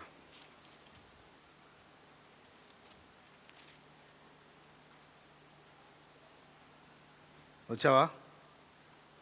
ఒక్కొక్క వచనం మనం చూసుకుందాం. 6వ అధ్యాయము 12వ వచనం చదువు. 5వ అధ్యాయం 16వ వచనం చదువు. ఆయన ప్రార్థన చేయుటకు అరణ్యంలోనికి వెళ్ళిచుండెను. ఆ దినముల యందు ఆయన ప్రార్థన చేయుటకు కొండకు వెళ్ళి దేవుని ప్రార్థించుట యందు రాత్రి గడిపెను. మళ్ళీ ఒకసారి చదువమ్మా. ఆ దినముల యందు ఆయన ప్రార్థన చేయుటకు కొండకు వెళ్ళి దేవుని ప్రార్థించుట యందు రాత్రి గడిపెను. అవసరమా? 16వ వచనం, 5:16 కూడా చదువు. ఆయన ప్రార్థన చేయుటకు అరణ్యంలోనికి వెళ్ళిచుండెను. ఆయన ప్రార్థన చేయట ఎక్కడికి వెళ్తున్నాడు? అరణ్యంలోకి వెళ్తున్నాడు. ఇంకా చూపిస్తా, ఏడో చోట దొరుకుతాడు. ఆగు. ఆయనకి ప్రార్థన ఎందుకు? ఆల్రెడీ అక్కడ పొందాడు. 40 రోజులు ఉపవాసంలో ప్రార్థన చేశాడు, శక్తి పొందుకున్నాడు, వచ్చాడు లైన్లోకి. మళ్ళా ప్రార్థన ఎందుకు?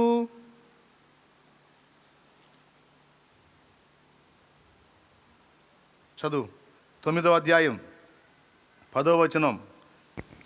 అపోస్తలులు తిరిగి వచ్చి తాము చేసినవన్నీ ఆయనకు తెలియజేయగా. లూకా 9:10 చదువురా. అదే. ఆయన వారిని వెంట పెట్టుకుని బెత్సయిదా అను ఊరికి ఏకాంతముగా వెళ్ళెను. తర్వాత ఇది చూడు, 28వ వచనం చదువమ్మా. ఈ మాటలు చెప్పినది మొదలుకొని రమారమి 8 దినములైన తరువాత ఆయన పేతురును, యోహానును, యాకోబును వెంట పెట్టుకుని ప్రార్థన చేయుటకు ఒక కొండకి ఎక్కెను. అయిపోయిందా? తర్వాత 9:18 కూడా చదువమ్మా. ఒకప్పుడు ఆయన ఒంటరిగా ప్రార్థన చేయుచుండగా ఆయన శిష్యులు ఆయన యొద్దకు ఉండిరి. చూసారా? అయిపోయిందా? 11వ అధ్యాయం 1వ వచనం చదువమ్మా. ఆయన యొక్క చోట ప్రార్థన చేయుచుండెను. ప్రార్థన చాలించిన తరువాత ఆయన శిష్యులలో ఒకడు, ప్రభువా, యోహాను. చాలమ్మా. స్టార్టింగ్ మాట ఏందమ్మా? ప్రార్థన చేయుచుండెను. అమ్మా, అదమ్మా అయిపోలేదమ్మా. ఇంకోండి అమ్మా. నాకు అర్థం కాదు. 40 రోజులు ఉపవాసం ఉండి ఆమెతో ప్రార్థన చేసి వచ్చినోడికి మళ్ళీ ఈ తడవకి ప్రార్థనలు ఏంది? మనం ఉంటే చెబుతాం. ఊరిక ఊరక పద్దాకలు మళ్ళీ ఏకాంతం అంటావు, కొండ అంటావు, కొట్ట అంటావు, చెట్టు అంటావు, పొట్టు అంటావు. ప్రార్థన ఏంటి ప్రభువా? ఎందుకు ప్రభు పద్దాకలా? ఇప్పుడు నేను చెప్పిన రిఫరెన్స్ దాన్ని రాసుకున్నారా? నేను మళ్ళీ అడుగుతా. దేవునికి స్తోత్రం కలుగునుగా. ఇంకా ఉన్నాయి చూపిస్తా. నాకు లూకాసు వార్త, అందులోనే చాలా చాలా చాలా వచనాలు. ఇప్పుడు ఎన్నైనా ఇప్పుడు చూపించిన వచనాలు 7 అయినాయా?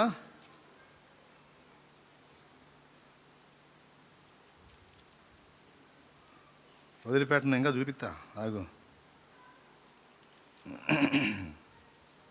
18వ అధ్యాయం మొదటి వచనం చదువమ్మా. ఆయన చేయటమే కాదు, శిష్యులు కూడా విసుక్కోకుండా ప్రార్థన చేయాలని చెప్పాడు చూడు. వారు విసుకక నిత్యము ప్రార్థన చేయుచుండవలనటకు ఆయన వారితో ఈ ఉపమానము చెప్పెను. దేవునికి భయపడక. చాలు చాలు చాలు, విసుకొక నిత్యము ప్రార్థించుట కొరకు ఆయన ఈ ఉపమానం చెప్పాడు. తర్వాత దేవాలయంలోకి వెళ్ళి ప్రార్థించే 2 వ్యక్తులను గురించి మాట్లాడాడు అక్కడే. తర్వాత 39వ వచనం 22, 39 చదువు. 22, తరువాత 39. ఆయన బయలుదేరి తన వాడుకు చొప్పున ఒలీవల కొండకు వెళ్ళగా శిష్యులను ఆయన వెంట వెళ్ళిరి. ఆయన వాడుకు చొప్పున ఒలీవల కొండకి వెళ్ళాడు. ఎందుకు వెళ్ళాడు చూడమ్మా. 21వ అధ్యాయం 37వ వచనం చదువమ్మా. ఒక నిమిషం అమ్మా. 36వ వచనం కూడా చదువమ్మా. 21:36. కాబట్టి మీరు జరగబో వీటిని ఎల్లను తప్పించుకొని మనుష్య కుమారుని ఎదుట నిలవబడ్డకు శక్తి గలవారగునట్లు ఎల్లప్పుడూ బజార్ల మీద తిరుగుచు సోది కబుర్లు చెప్పుకుంటూ సెల్ ఫోన్ తీసుకుని ఊరికే దాన్ని హడావుడి చేస్తూ తిరుగుండ్రి. మనుష్య కుమారుని ఎదుట నిలవబడ్డకు శక్తి గలవారని ఎల్లప్పుడూ ప్రార్థన చేయొచ్చు మెలకువగా ఉండుడని. అయిపోలా. చదువు 37 చదువు. ఆయన ప్రతిదినము పగటి యందు దేవాలయములో బోధించు రాత్రి వేళ ఒలీవల కొండకు వెళ్ళుచు కాలము గడుపుచుండెను. కరుణా పీఠము చేరరే దేవుని కృప స్థలిని చేరరే. కరుణా పీఠము చేరరే దేవుని కృప చరణాస్థలిని చేరరే. పరలోక జనకుని వరములు లభించు. పరలోక జనకుని వరములు లభించు. కరుణామౌ ప్రార్థనలో కరములు జోడించి కరుణ పీఠము చేరరే దేవుని కృప చరణాస్థలిని చేరరే. ఇలా బ్రతుకంతయు ప్రార్థన ప్రభు యేసునకు సిలువే తన తుది ప్రార్థన. ఇలా బ్రతుకంతయు ప్రార్థన ప్రభు యేసునకు సిలువే తన తుది ప్రార్థన. చెలుగా విజ్ఞాపనలు చేయుచును మనపై. చెలుగా విజ్ఞాపనలు చేయుచును మనపై. కలకాలమును దీవెనలు వర్షించెడి చోటు. సీరియస్ మ్యాటర్, జాగ్రత్తగా వినండి. మర్యాదగా చెప్పిన విషయాలు సీరియస్గా తీసుకోండి. దద్దమ్మల్లాగా ఉండకండి. ఆధ్యాత్మిక దరిద్రతలో ఉండకండి. ఆ ఆధ్యాత్మిక దారిద్ర్యం నుంచి బయటకు వద్దాం. అందరం వద్దాం. మారు మనసు పొందుదాం. దేవుని పాదాలని ఒరిజినల్గా ఆశ్రయించి ఆత్మశక్తితో నింపబడి దేవుని కొరకు బలమైన కార్యాలు సాధిద్దాం. ఒకసారి 40 దినములు అరణ్యములో కనిపెట్టి ప్రార్థన చేసి ఆత్మ బలముతో నిండుకొని అపవాదిని ఎదిరించి బయటికి వచ్చిన ప్రభువు అంతటితో ఆగల. ఆనాడు వెలిగింపబడిన దీపము సిలువలో తుది శ్వాస విడిచేంత వరకు ఆ ప్రార్థన స్వరాన్ని ఆపలా ఆయన.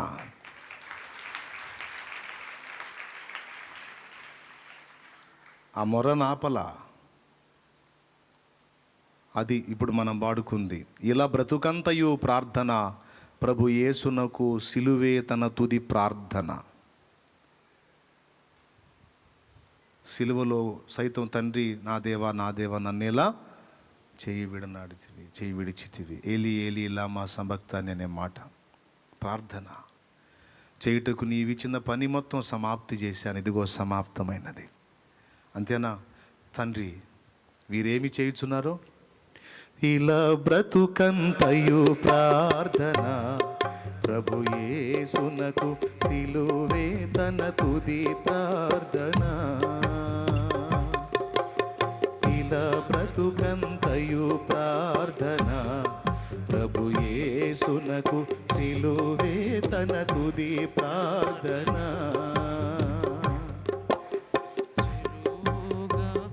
దేవుని గొప్ప నామానికి మహిమ కలుగును గాక. అందరం చెబుదాం గట్టిగా.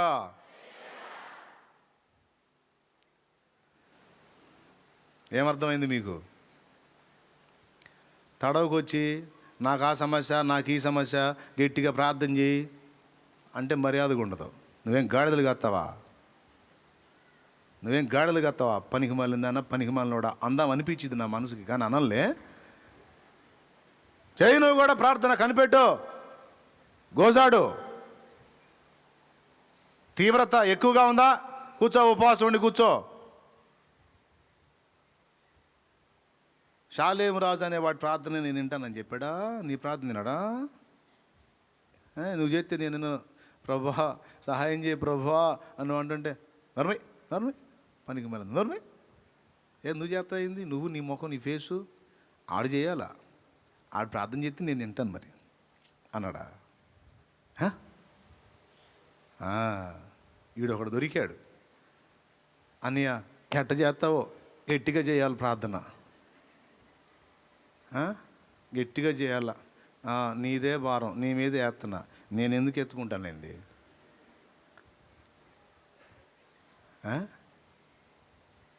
గుంపులో గ్లోరీ అని కలిపి కొడతా. ప్రభా ఎంతోమంది ఎన్నో రకాల సమస్యలు చెబుతున్నారు ప్రభా. యథార్థం చెబుతున్నా, షో చేయట్లా, నేను ఉన్నది నిజం చెబుతున్నా. అందరి ఈ దరి నుంచి మొదలుపెట్టిన ఆ దరి వరకు అందరి పేర్లు ఎత్తి ప్రార్థన చేయాలంటే సంవత్సరాలు కనీసం కటింగ్ షాపు పోయి కటింగ్ చేయించుకోవడానికి కూడా ఖాళీ దొరక్క ఈ జుట్లు ఇక అన్నీ భయానకంగా పెరిగిపోయి ఇక నేను ఎక్కడ కూర్చోదో అక్కడే ఉండిపోయి ఎవరన్నా వచ్చి చూసి దడుచుకొని చచ్చే పరిస్థితి ఉంటుంది అన్నమాట. ఏంది వింత జీవి ఏదో ఉంది ఈ గదిలో అని. ఒక్కొక్కసారి సడన్గా వచ్చి మా కోసం చేస్తున్నారా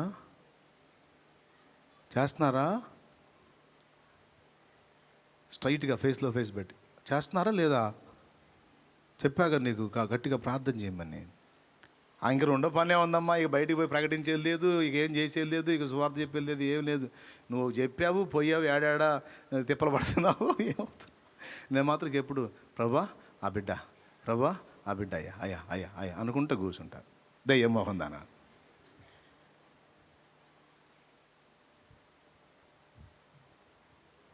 కూసో మర్యాదగా. నీకేం మాయరోగం? బాగానే ఉండవుగా.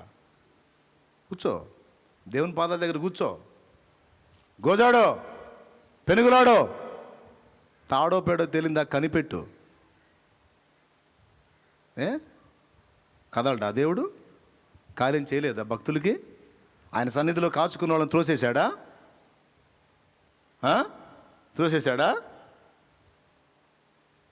నిశ్చయముగా ఆయన నీకు సహాయకుడే.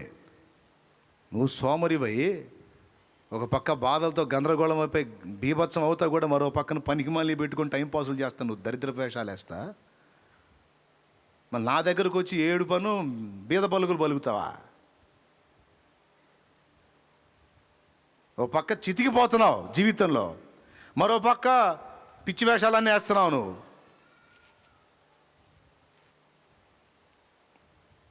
వదిలే ఆ పిచ్చి వేషాలు, వదిలే. దేవుని ముందు కూర్చో, ఏడు, రోదించు, మొర్రపెట్టు, అంగలార్చు. నీ పరిస్థితి తీవ్రతను బట్టి అవసరమైతే ఉపవాసంతో నా దేవా నీవు ఈ విషయంలో జోక్యం చేసుకోకపోతే నాకు గతి లేదు తండ్రి అని గోజాడు. నా దేవుడు అన్యాయస్తుడా? ఆయన లేనివాడా? ఉన్నవాడు. ఆయన ఉన్నవాడు, సర్వశక్తి గల దేవుడు ఆయన. నువ్వు గోజాడితే నీకు సాయం చేయనన్నాడా?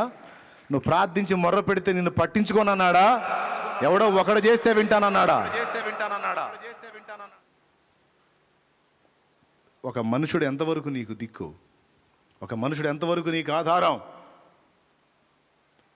ఎవడో ఒకడు చేసే ప్రార్థన ఎంతవరకు నీకు ఆశ్రయం? అసలు దైవజనుడు అనేవాడు చేయాల్సిన మొదటి పని ఏంటో తెలుసా? ప్రతి విశ్వాసిని దేవునితో అంటు కట్టాలి, దేవునితో ట్యూన్ చేయాలి, దేవుణ్ణి వాళ్ళు వ్యక్తిగతంగా కలుసుకునే పద్ధతిని నేర్పించాలి. అట్లా అలవాటు చేయాలి. ఎవరికి వాళ్ళు జాగ్రత్త పడదాం. నేను మళ్ళీ కనిపెడతా. ఇప్పుడు ఈ ప్రసంగం చేయటమే కాదు, అసలు ఎవరెవరు ఎలా ఉన్నారో, అసలు మళ్ళీ ఏ స్టెప్ తీసుకున్నారో, పాస్టర్లని, విశ్వాసుల్ని, పరిచారకుల్ని మొత్తాన్ని కనిపెడతాను నేను. తేలిద్ది అసలు ఎవడు సరిగ్గా తేలిపోయిద్ది. సరైనటువంటి భవిష్యత్తు పనికొచ్చే వాళ్ళు ఉన్నారా, అంత దద్దములను ఎంతమంది ఉన్నారో తేల్చుకుంటా నేను. ఒరిజినల్గా దేవుని శక్తి పొందుకొని దేవుని పాదాల దగ్గర పడి గోజాడి ఆనాటి భక్తులు పొందుకున్నట్టుగా ఒరిజినల్గా అచ్చ ఒలీవ నూనె, దంచి తీసిన అచ్చ ఒలీవ నూనె ఎవరు పొందుకుంటారో కనిపెడతాను నేను. అపోస్తలులు సైతం మళ్ళీ ప్రార్థన చేశారే, ప్రార్థనకు రేపుకున్నారే, ప్రార్థనకు ఉపవాసాలు ప్రతిష్ఠించుకున్నారే. వ్యక్తిగతంగా మనం వెళ్ళి కలుసుకుందాం, దేవునితో గోజాడదాం. నేను ఇదిగో ఒక 10 దినాలు ఇట్లా ప్రార్థనలో గడపాలనుకుంటున్నాను, ఏకాంతంగా నాతో వస్తావా? మనం కలిసి ప్రార్థన చేద్దాం, మందిరంలో చేద్దాం, లేకపోతే ఫలానా దగ్గర చేద్దాం. పురుషులు, ఆడపిల్ల అయితే మందిరంలో నేను ఇన్ని రోజులు ప్రార్థనలో ఉండాలనుకుంటున్నాను. దేవుని ఆత్మశక్తి కొరకు దేవుడు నన్ను ప్రత్యేకంగా దర్శించి ఆయన శక్తితో నింపాలి, ఆయన బలంతో నింపాలి, ఆయన నడిపింపు నాకు కావాలి, ఆయన ఆలోచన నాకు కావాలి. నేను ఆయన సన్నిధిలో కనిపెట్టుకుందాం అనుకుంటున్నాను. అక్క నువ్వు కూడా వస్తావా? ప్రార్థనలో గడుపుదాం. అన్నా నువ్వు కూడా వస్తావా?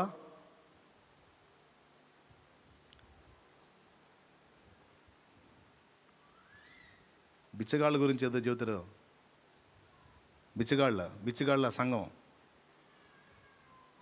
పగలంతా అడుక్కొని వచ్చి సాయంత్రానికి సత్రాల్లో కూర్చొని, సత్రం మనకి అంత సౌకర్యంగా లేదు, ఎమ్మెల్యే గారితో మాట్లాడాలంటారంట. ఎవరితో?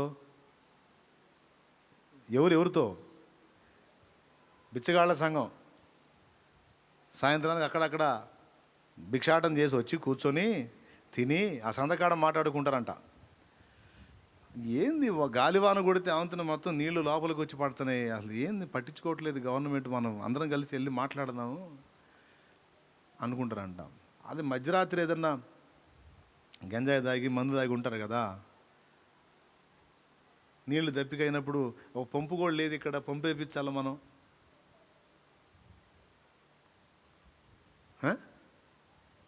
మనకు కూడా అందరికీ తల ఒక బొచ్చ అంటే తెలుసండి, ప్లేట్ అండి, భిక్షాటం చేసే ప్లేటు. అందరికీ అన్నీ స్పాన్సర్ చేస్తున్నప్పుడు గవర్నమెంట్ మనకెందుకు ఇది తల చెప్ప? మనం అందరం కలిసి రేపు ఎమ్మెల్యే గారిని కలిసి మనం ఎంత మాట్లాడాలా మనం అనుకుంటారంట. తెల్లవారు లేచి ఎవడు జోలు వాడు తగిలించుకొని పోతా ఉంటారంట. అరే రాత్రి కమిటీ మీటింగ్లో ఎన్ని చెబుతిర్రా, మరి ఎమ్మెల్యే గారి దగ్గరికి అంట్రీ, మరి పోదామంట్రీ, మనకి చెప్పడుగుదామంట్రీ, మనకి కుళాయి అంట్రీ, మరి మనకి సత్రంలో గాలివాన కొడుతుంది, మరి నీళ్ళు రాకుండా మనకి సత్రం పెంచమని అడుగుదామంటే ఇన్ని చెబుతారు. ఏందిరా పొద్దున్న లేచి ఎవడు జోలు వాడు తగిలించుకొని అని ఎవడు అడగడు, ఎవడు పట్టించుకోడు. పొద్దున్నే లేచి మళ్ళీ ఎవడు జోలు వాడు తగిలించుకొని పోతూ ఉంటారు. సంతకాడ రాగానే మళ్ళీ ఇదే మీటింగ్. దీన్ని ఏదో మీటింగ్ అంటారు, మీకు తెలుసు. అది అట్ట అయిపోయింది ఈరోజు. ఎంతసేపు కొట్టుకున్నావా? కోటం అయిపోయిందా? సాయంత్రం కాగానే ఈరోజు అసలు నిజంగా శాలేమన్ నిజంగా అసలు అనుకుంటానే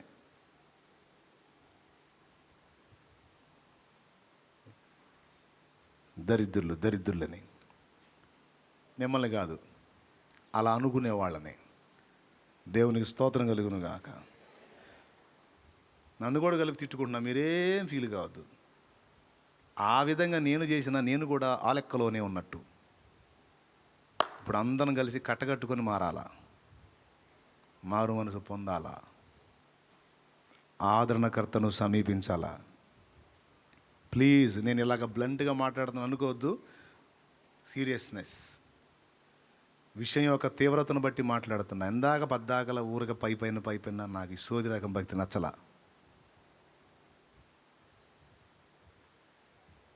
నాకు ఇది అసలు. భక్తి సాధన ఏది? దేవుని ముందు కూర్చున్నది ఏది? ఆత్మీయత చస్తే ఆచారం మిగిలిద్దని అంత జీవం చచ్చిన వ్యవహారం తప్ప నచ్చలా. పబ్లిసిటీలు వద్దు, పేరు గొప్పలొద్దు, డాబు దర్పాలొద్దు, బిల్డప్లొద్దు. ఒరిజినల్గా దేవుని అగ్ని కావాలి, దేవుని శక్తి కావాలి, దేవుని ప్రభావంతో నింపబడాలి. దేవుడు రారా అని పిలిచేలోపు కనీసం కొంతమందినైనా ప్రభావితం ఒరిజినల్గా చేసి ఆయన దగ్గరికి వెళ్ళిపోవాలి. ఒకటే ఈరోజు ఒక తీర్మానం చేద్దాం. రండి, దేవుని పాదాలు పట్టుకుందాం, రండి, సరి చేసుకుందాం, రండి.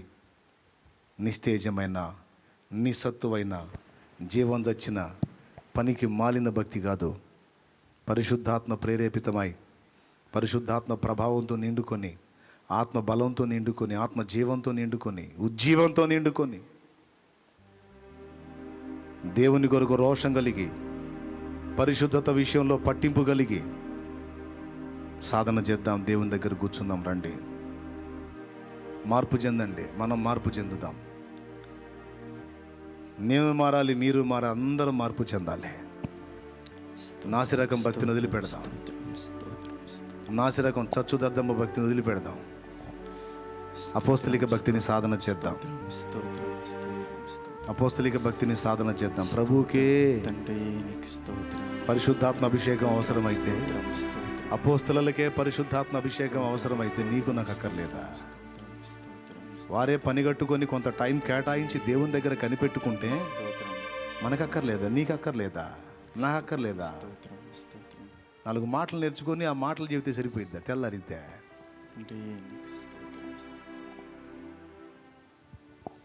సరిదిద్దుకుందాం. నయానో భయానో, నవ్వించో కవించో, తిట్టో కొట్టో, నిన్ను సరిచేయాలి, చక్కదిద్దాలి, సరైనటువంటి ఆత్మీయతలోకి నిన్ను నడిపించాలని నా వ్యాఖ్యలు. మరోలా అనుకోవద్దు, అనుకుంటే మీ కర్మ. దేవుని గద్దింపును గుర్తుపట్టి సరిదిద్దుకుందాం, మారు మనసు పొందుదాం. ఈరోజు చాలామంది సేవకులు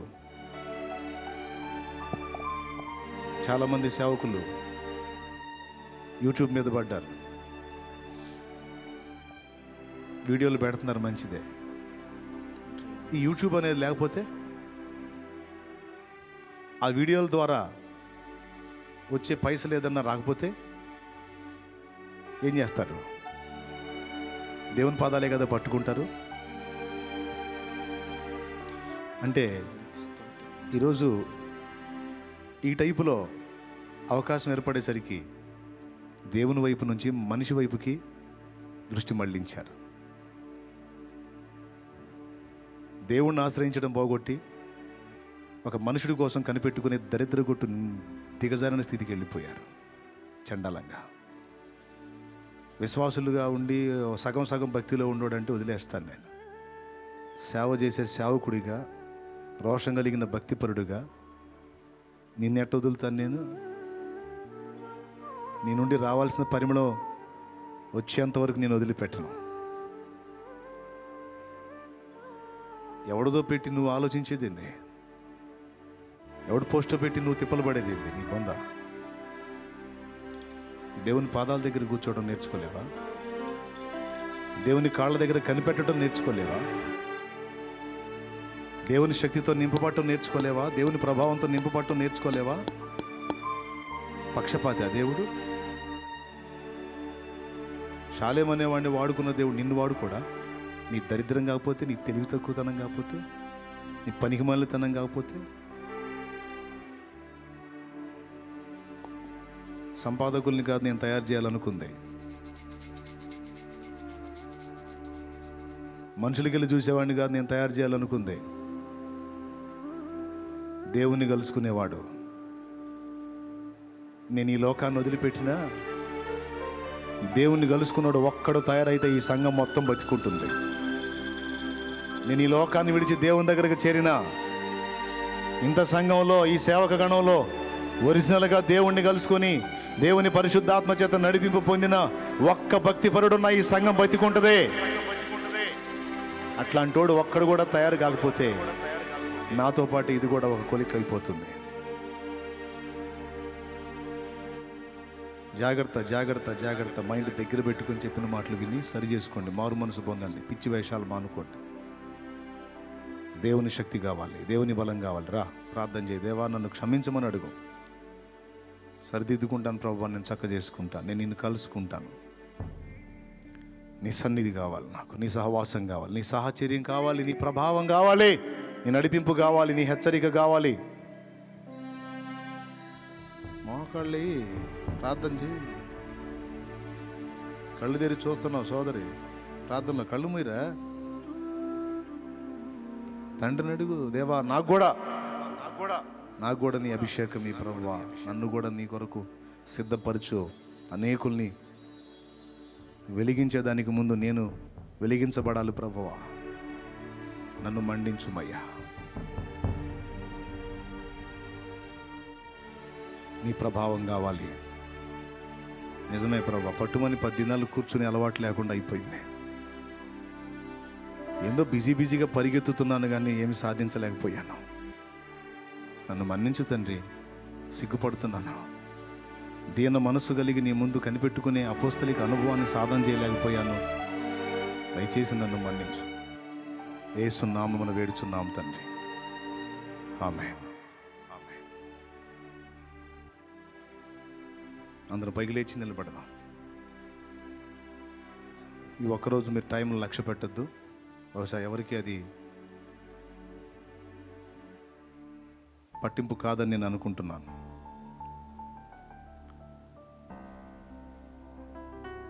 ఆత్మలో రోషం కలిగి నేను పలికిన ఈ మాటలు మిమ్మల్ని గాయపరిచినా నాకు అభ్యంతరం లేదు. ఒక గద్దింపు మాటకు వెంటనే గాయపడేటువంటి పనికిమాలినోళ్ళు నాకు అక్కర్లేదు. పలికిన మాటలోని ఆత్మస్వరాన్ని గుర్తించి దేవునికి సమీపమై నన్ను మించిన భక్తి సాధన జరిగించేటువంటి భక్తులు నాకు కావాలి. అలాంటి వ్యక్తులు నాకు 10 మంది ఉన్నా చాలు, చాలా ప్రాంతాలని ప్రభావితం చేయగలుగుతా. ప్రార్థన, చివరి ప్రార్థన ఆశీర్వాదంతో ముగించుకుందాం. నేను వదిలేస్తున్నా. కూర్చొని ప్రార్థన చేసుకొని కనిపెట్టుకుంటావో, తీర్మానం చేసుకుంటావో, ఒకరు కాకపోతే 4 మాట్లాడుకోండి. మనం కలిసి ప్రార్థన చేద్దామా? సన్నిధిలో కనిపెట్టుకుందామా దేవుని శక్తి కొరకు? అడగండి. సేవకులు ఉన్నారు, మాట్లాడుకోండి. 4 కలిసి మాట్లాడుకోండి. 10 దినాలు అన్ని పక్కన పెడదాం. ఆదివారం రోజు మెసేజ్ ఇద్దాం, వచ్చేద్దాం, ప్రార్థనలో గడుపుదాం. ఇంకేమి వేరే పని ఏది పెట్టుకోద్దు. సెల్ ఫోన్ స్విచ్ ఆఫ్ పడేద్దాం. ఒక 10 దినాలు దేవుని సన్నిధిలో కనిపెడదాం.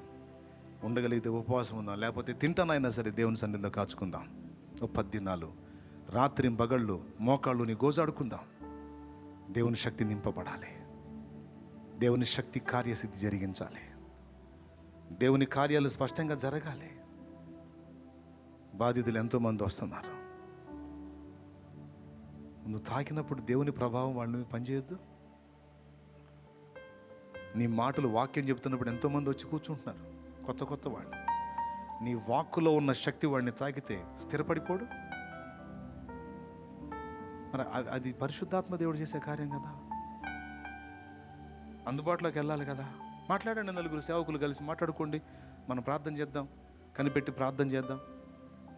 శక్తితో నింపబడండి. ఏడవండి, దేవుని సన్నిధిలో గోజాడండి, సిగ్గుపడండి. రొమ్ము కొట్టుకోండి. దేని దేవా, నీ సన్నిధిని పోగొట్టుకున్నానేంది దేవా, నీ సహవాసానికి దూరం అయ్యానేంది దేవా, నీ నడిపింపును పోగొట్టుకున్నానేంది దేవా, నిస్తేజం అయిపోయానేంది దేవా, నిస్సారం అయిపోయానేంది దేవా, నేనేంది ప్రభా, ఇట్లా అయిపోయానేంది ప్రభా, చేతగాని స్థితికి వెళ్ళిపోయానేంది దేవా. ఇంతటి దానికైనా నేను పిలువబడ్డాను, ఇంత మాత్రానికైనా నేను పిలువబడ్డాను.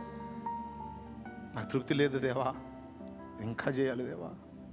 నాకు బలం చాలట్లా, నాకు బలం ఈ దేవా, నాకు శక్తి నీ దేవా. ఈ నిస్సారమైన భక్తి నా వల్ల కాదు దేవా. నన్ను తాకు దేవా, నన్ను స్పర్శించు దేవా. నానా రకాల స్థితుల్లో ప్రజలు నా ముందుకు వస్తున్నారు, కానీ వారికి నీ మాటల్లో జీవాన్ని ఇవ్వలేకపోతున్నాను. నీ వాక్కులో శక్తి ఏం చేయలేకపోతున్నాను ప్రభా. నేనే నిలకడగా ఉండలేకపోతున్నాను, నేనే చెంచలునైపోతున్నాను, చెంచలురాలనైపోతున్నాను. సంఘాన్ని ఏం మండిస్తుందేవా? నేను ఏం మండిస్తుందేవా? దేవా నన్ను మండించు దేవా, లేకపోతే నా ప్రాణం తీసుకో అయ్యా. దేవా నన్ను బ్రతికించు దేవా, నాకు శక్తిని దేవా, లేకపోతే నా ప్రాణం తీసుకో దేవా. దేవా నన్ను బలపరచు దేవా, నన్ను వెలిగించు దేవా. మాట్లాడు, నలుగురు సేవకులు మాట్లాడి గోజాడండి దేవుని సన్నిధిలో. అపోస్తలులకు తోడై ఉన్న దేవుడు నిన్ను వదులుతాడా? నిన్ను తాకడా? నీకు శక్తినివ్వడా ఒరిజినల్గా? అప్పుడు నీ వాక్కు జీవమైపోదా? నీ వాక్కులో ఉన్న జీవం అనేక మందిని తాకదా?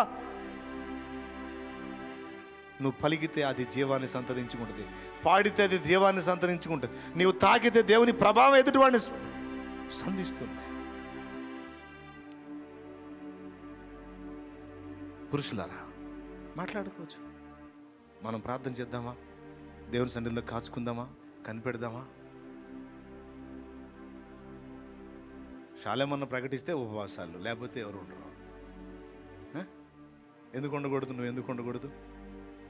దేవభక్తి విషయంలో నీకు నీవే సాధకం చేసుకోమని చెప్పాడుగా. ఎందుకు ఉండకూడదు? బలహీన పడిపోతున్నాను దేవా, స్థిరంగా ఉండలేకపోతున్నాను, చెంచలుండి అయిపోతున్నాను, 4 రోజులు ఉంటున్నా, 5వ రోజు మళ్ళీ తేడా పడుతున్నాను దేవా, నాకు నిలవాలనుంది, గెలవాలనుంది, నా శక్తి చాలట్లేదు. దేవుడు అంటున్నాడు, రా నా దగ్గర కూర్చో, నా దగ్గర శక్తి పొందుకొని ఆ తర్వాత వెళ్ళు, నేను నిన్ను బలపరిచేంత వరకు కనిపెట్టుకోమంటున్నాడే దేవుడు. ఫేలిక్స్ లాగా, పిలాతు లాగా కదిలిస్తావు వెళ్ళిపోతావా? పలకరిస్తావు వెళ్ళిపోతావా? అడుగుతావు, సమాధానం ఇయ్యకముందే లేచి వెళ్ళిపోతావా? కనిపెట్టుకొని కూర్చోలేవా? దేవుని సన్నిధిని కూడా విడిచిపోయి అంత బిజీ ఏముంది నీకు? అది అంత ముఖ్యమైనది ఏంటి? అన్నిటికంటే ముఖ్యమైనది ఆయన సన్నిధి. ఆయన సన్నిధిని కూడా పక్కన పడేసిపోయేది ఏంది నీకు అంత ముఖ్యం? సమస్తాన్ని నీకు సాధించి పెట్టగలవాడు దేవుడు, సమస్తాన్ని నీకు నాకు ఇవ్వగలవాడు దేవుడు. అన్నిటికంటే అందరికంటే ముఖ్యమైన వాడు ఆయన. మారు మనసు పొందుదాం, సరిదిద్దుకుందాం, దేవుని పాదాలు పట్టుకుందాం, ఏడుద్దాం, గోజాడుదాం, సిగ్గుపడదాం. సిగ్గు మాకు తగున్నది ప్రభువా, అది న్యాయమే అని అందాం. మన పాపాలు ఒప్పుకుందాం, మన దరిద్ర స్థితిని దేవుని ముందు ఓపెన్గా మాట్లాడదాం. ఒకప్పుడు నా ఆత్మీయ మెట్టిది, ఇప్పుడు నా ఆత్మీయ స్థితి ఇంతగా దిగజారిపోయింది దేవా అని ఒప్పుకుందాం. ప్రభువుని సమీపించి ఆయన ఆత్మశక్తి పొందుకోవడానికి నడుం కడదాం. కృప మనందరికీ తోడై ఉండునుగాక. ఆమేన్.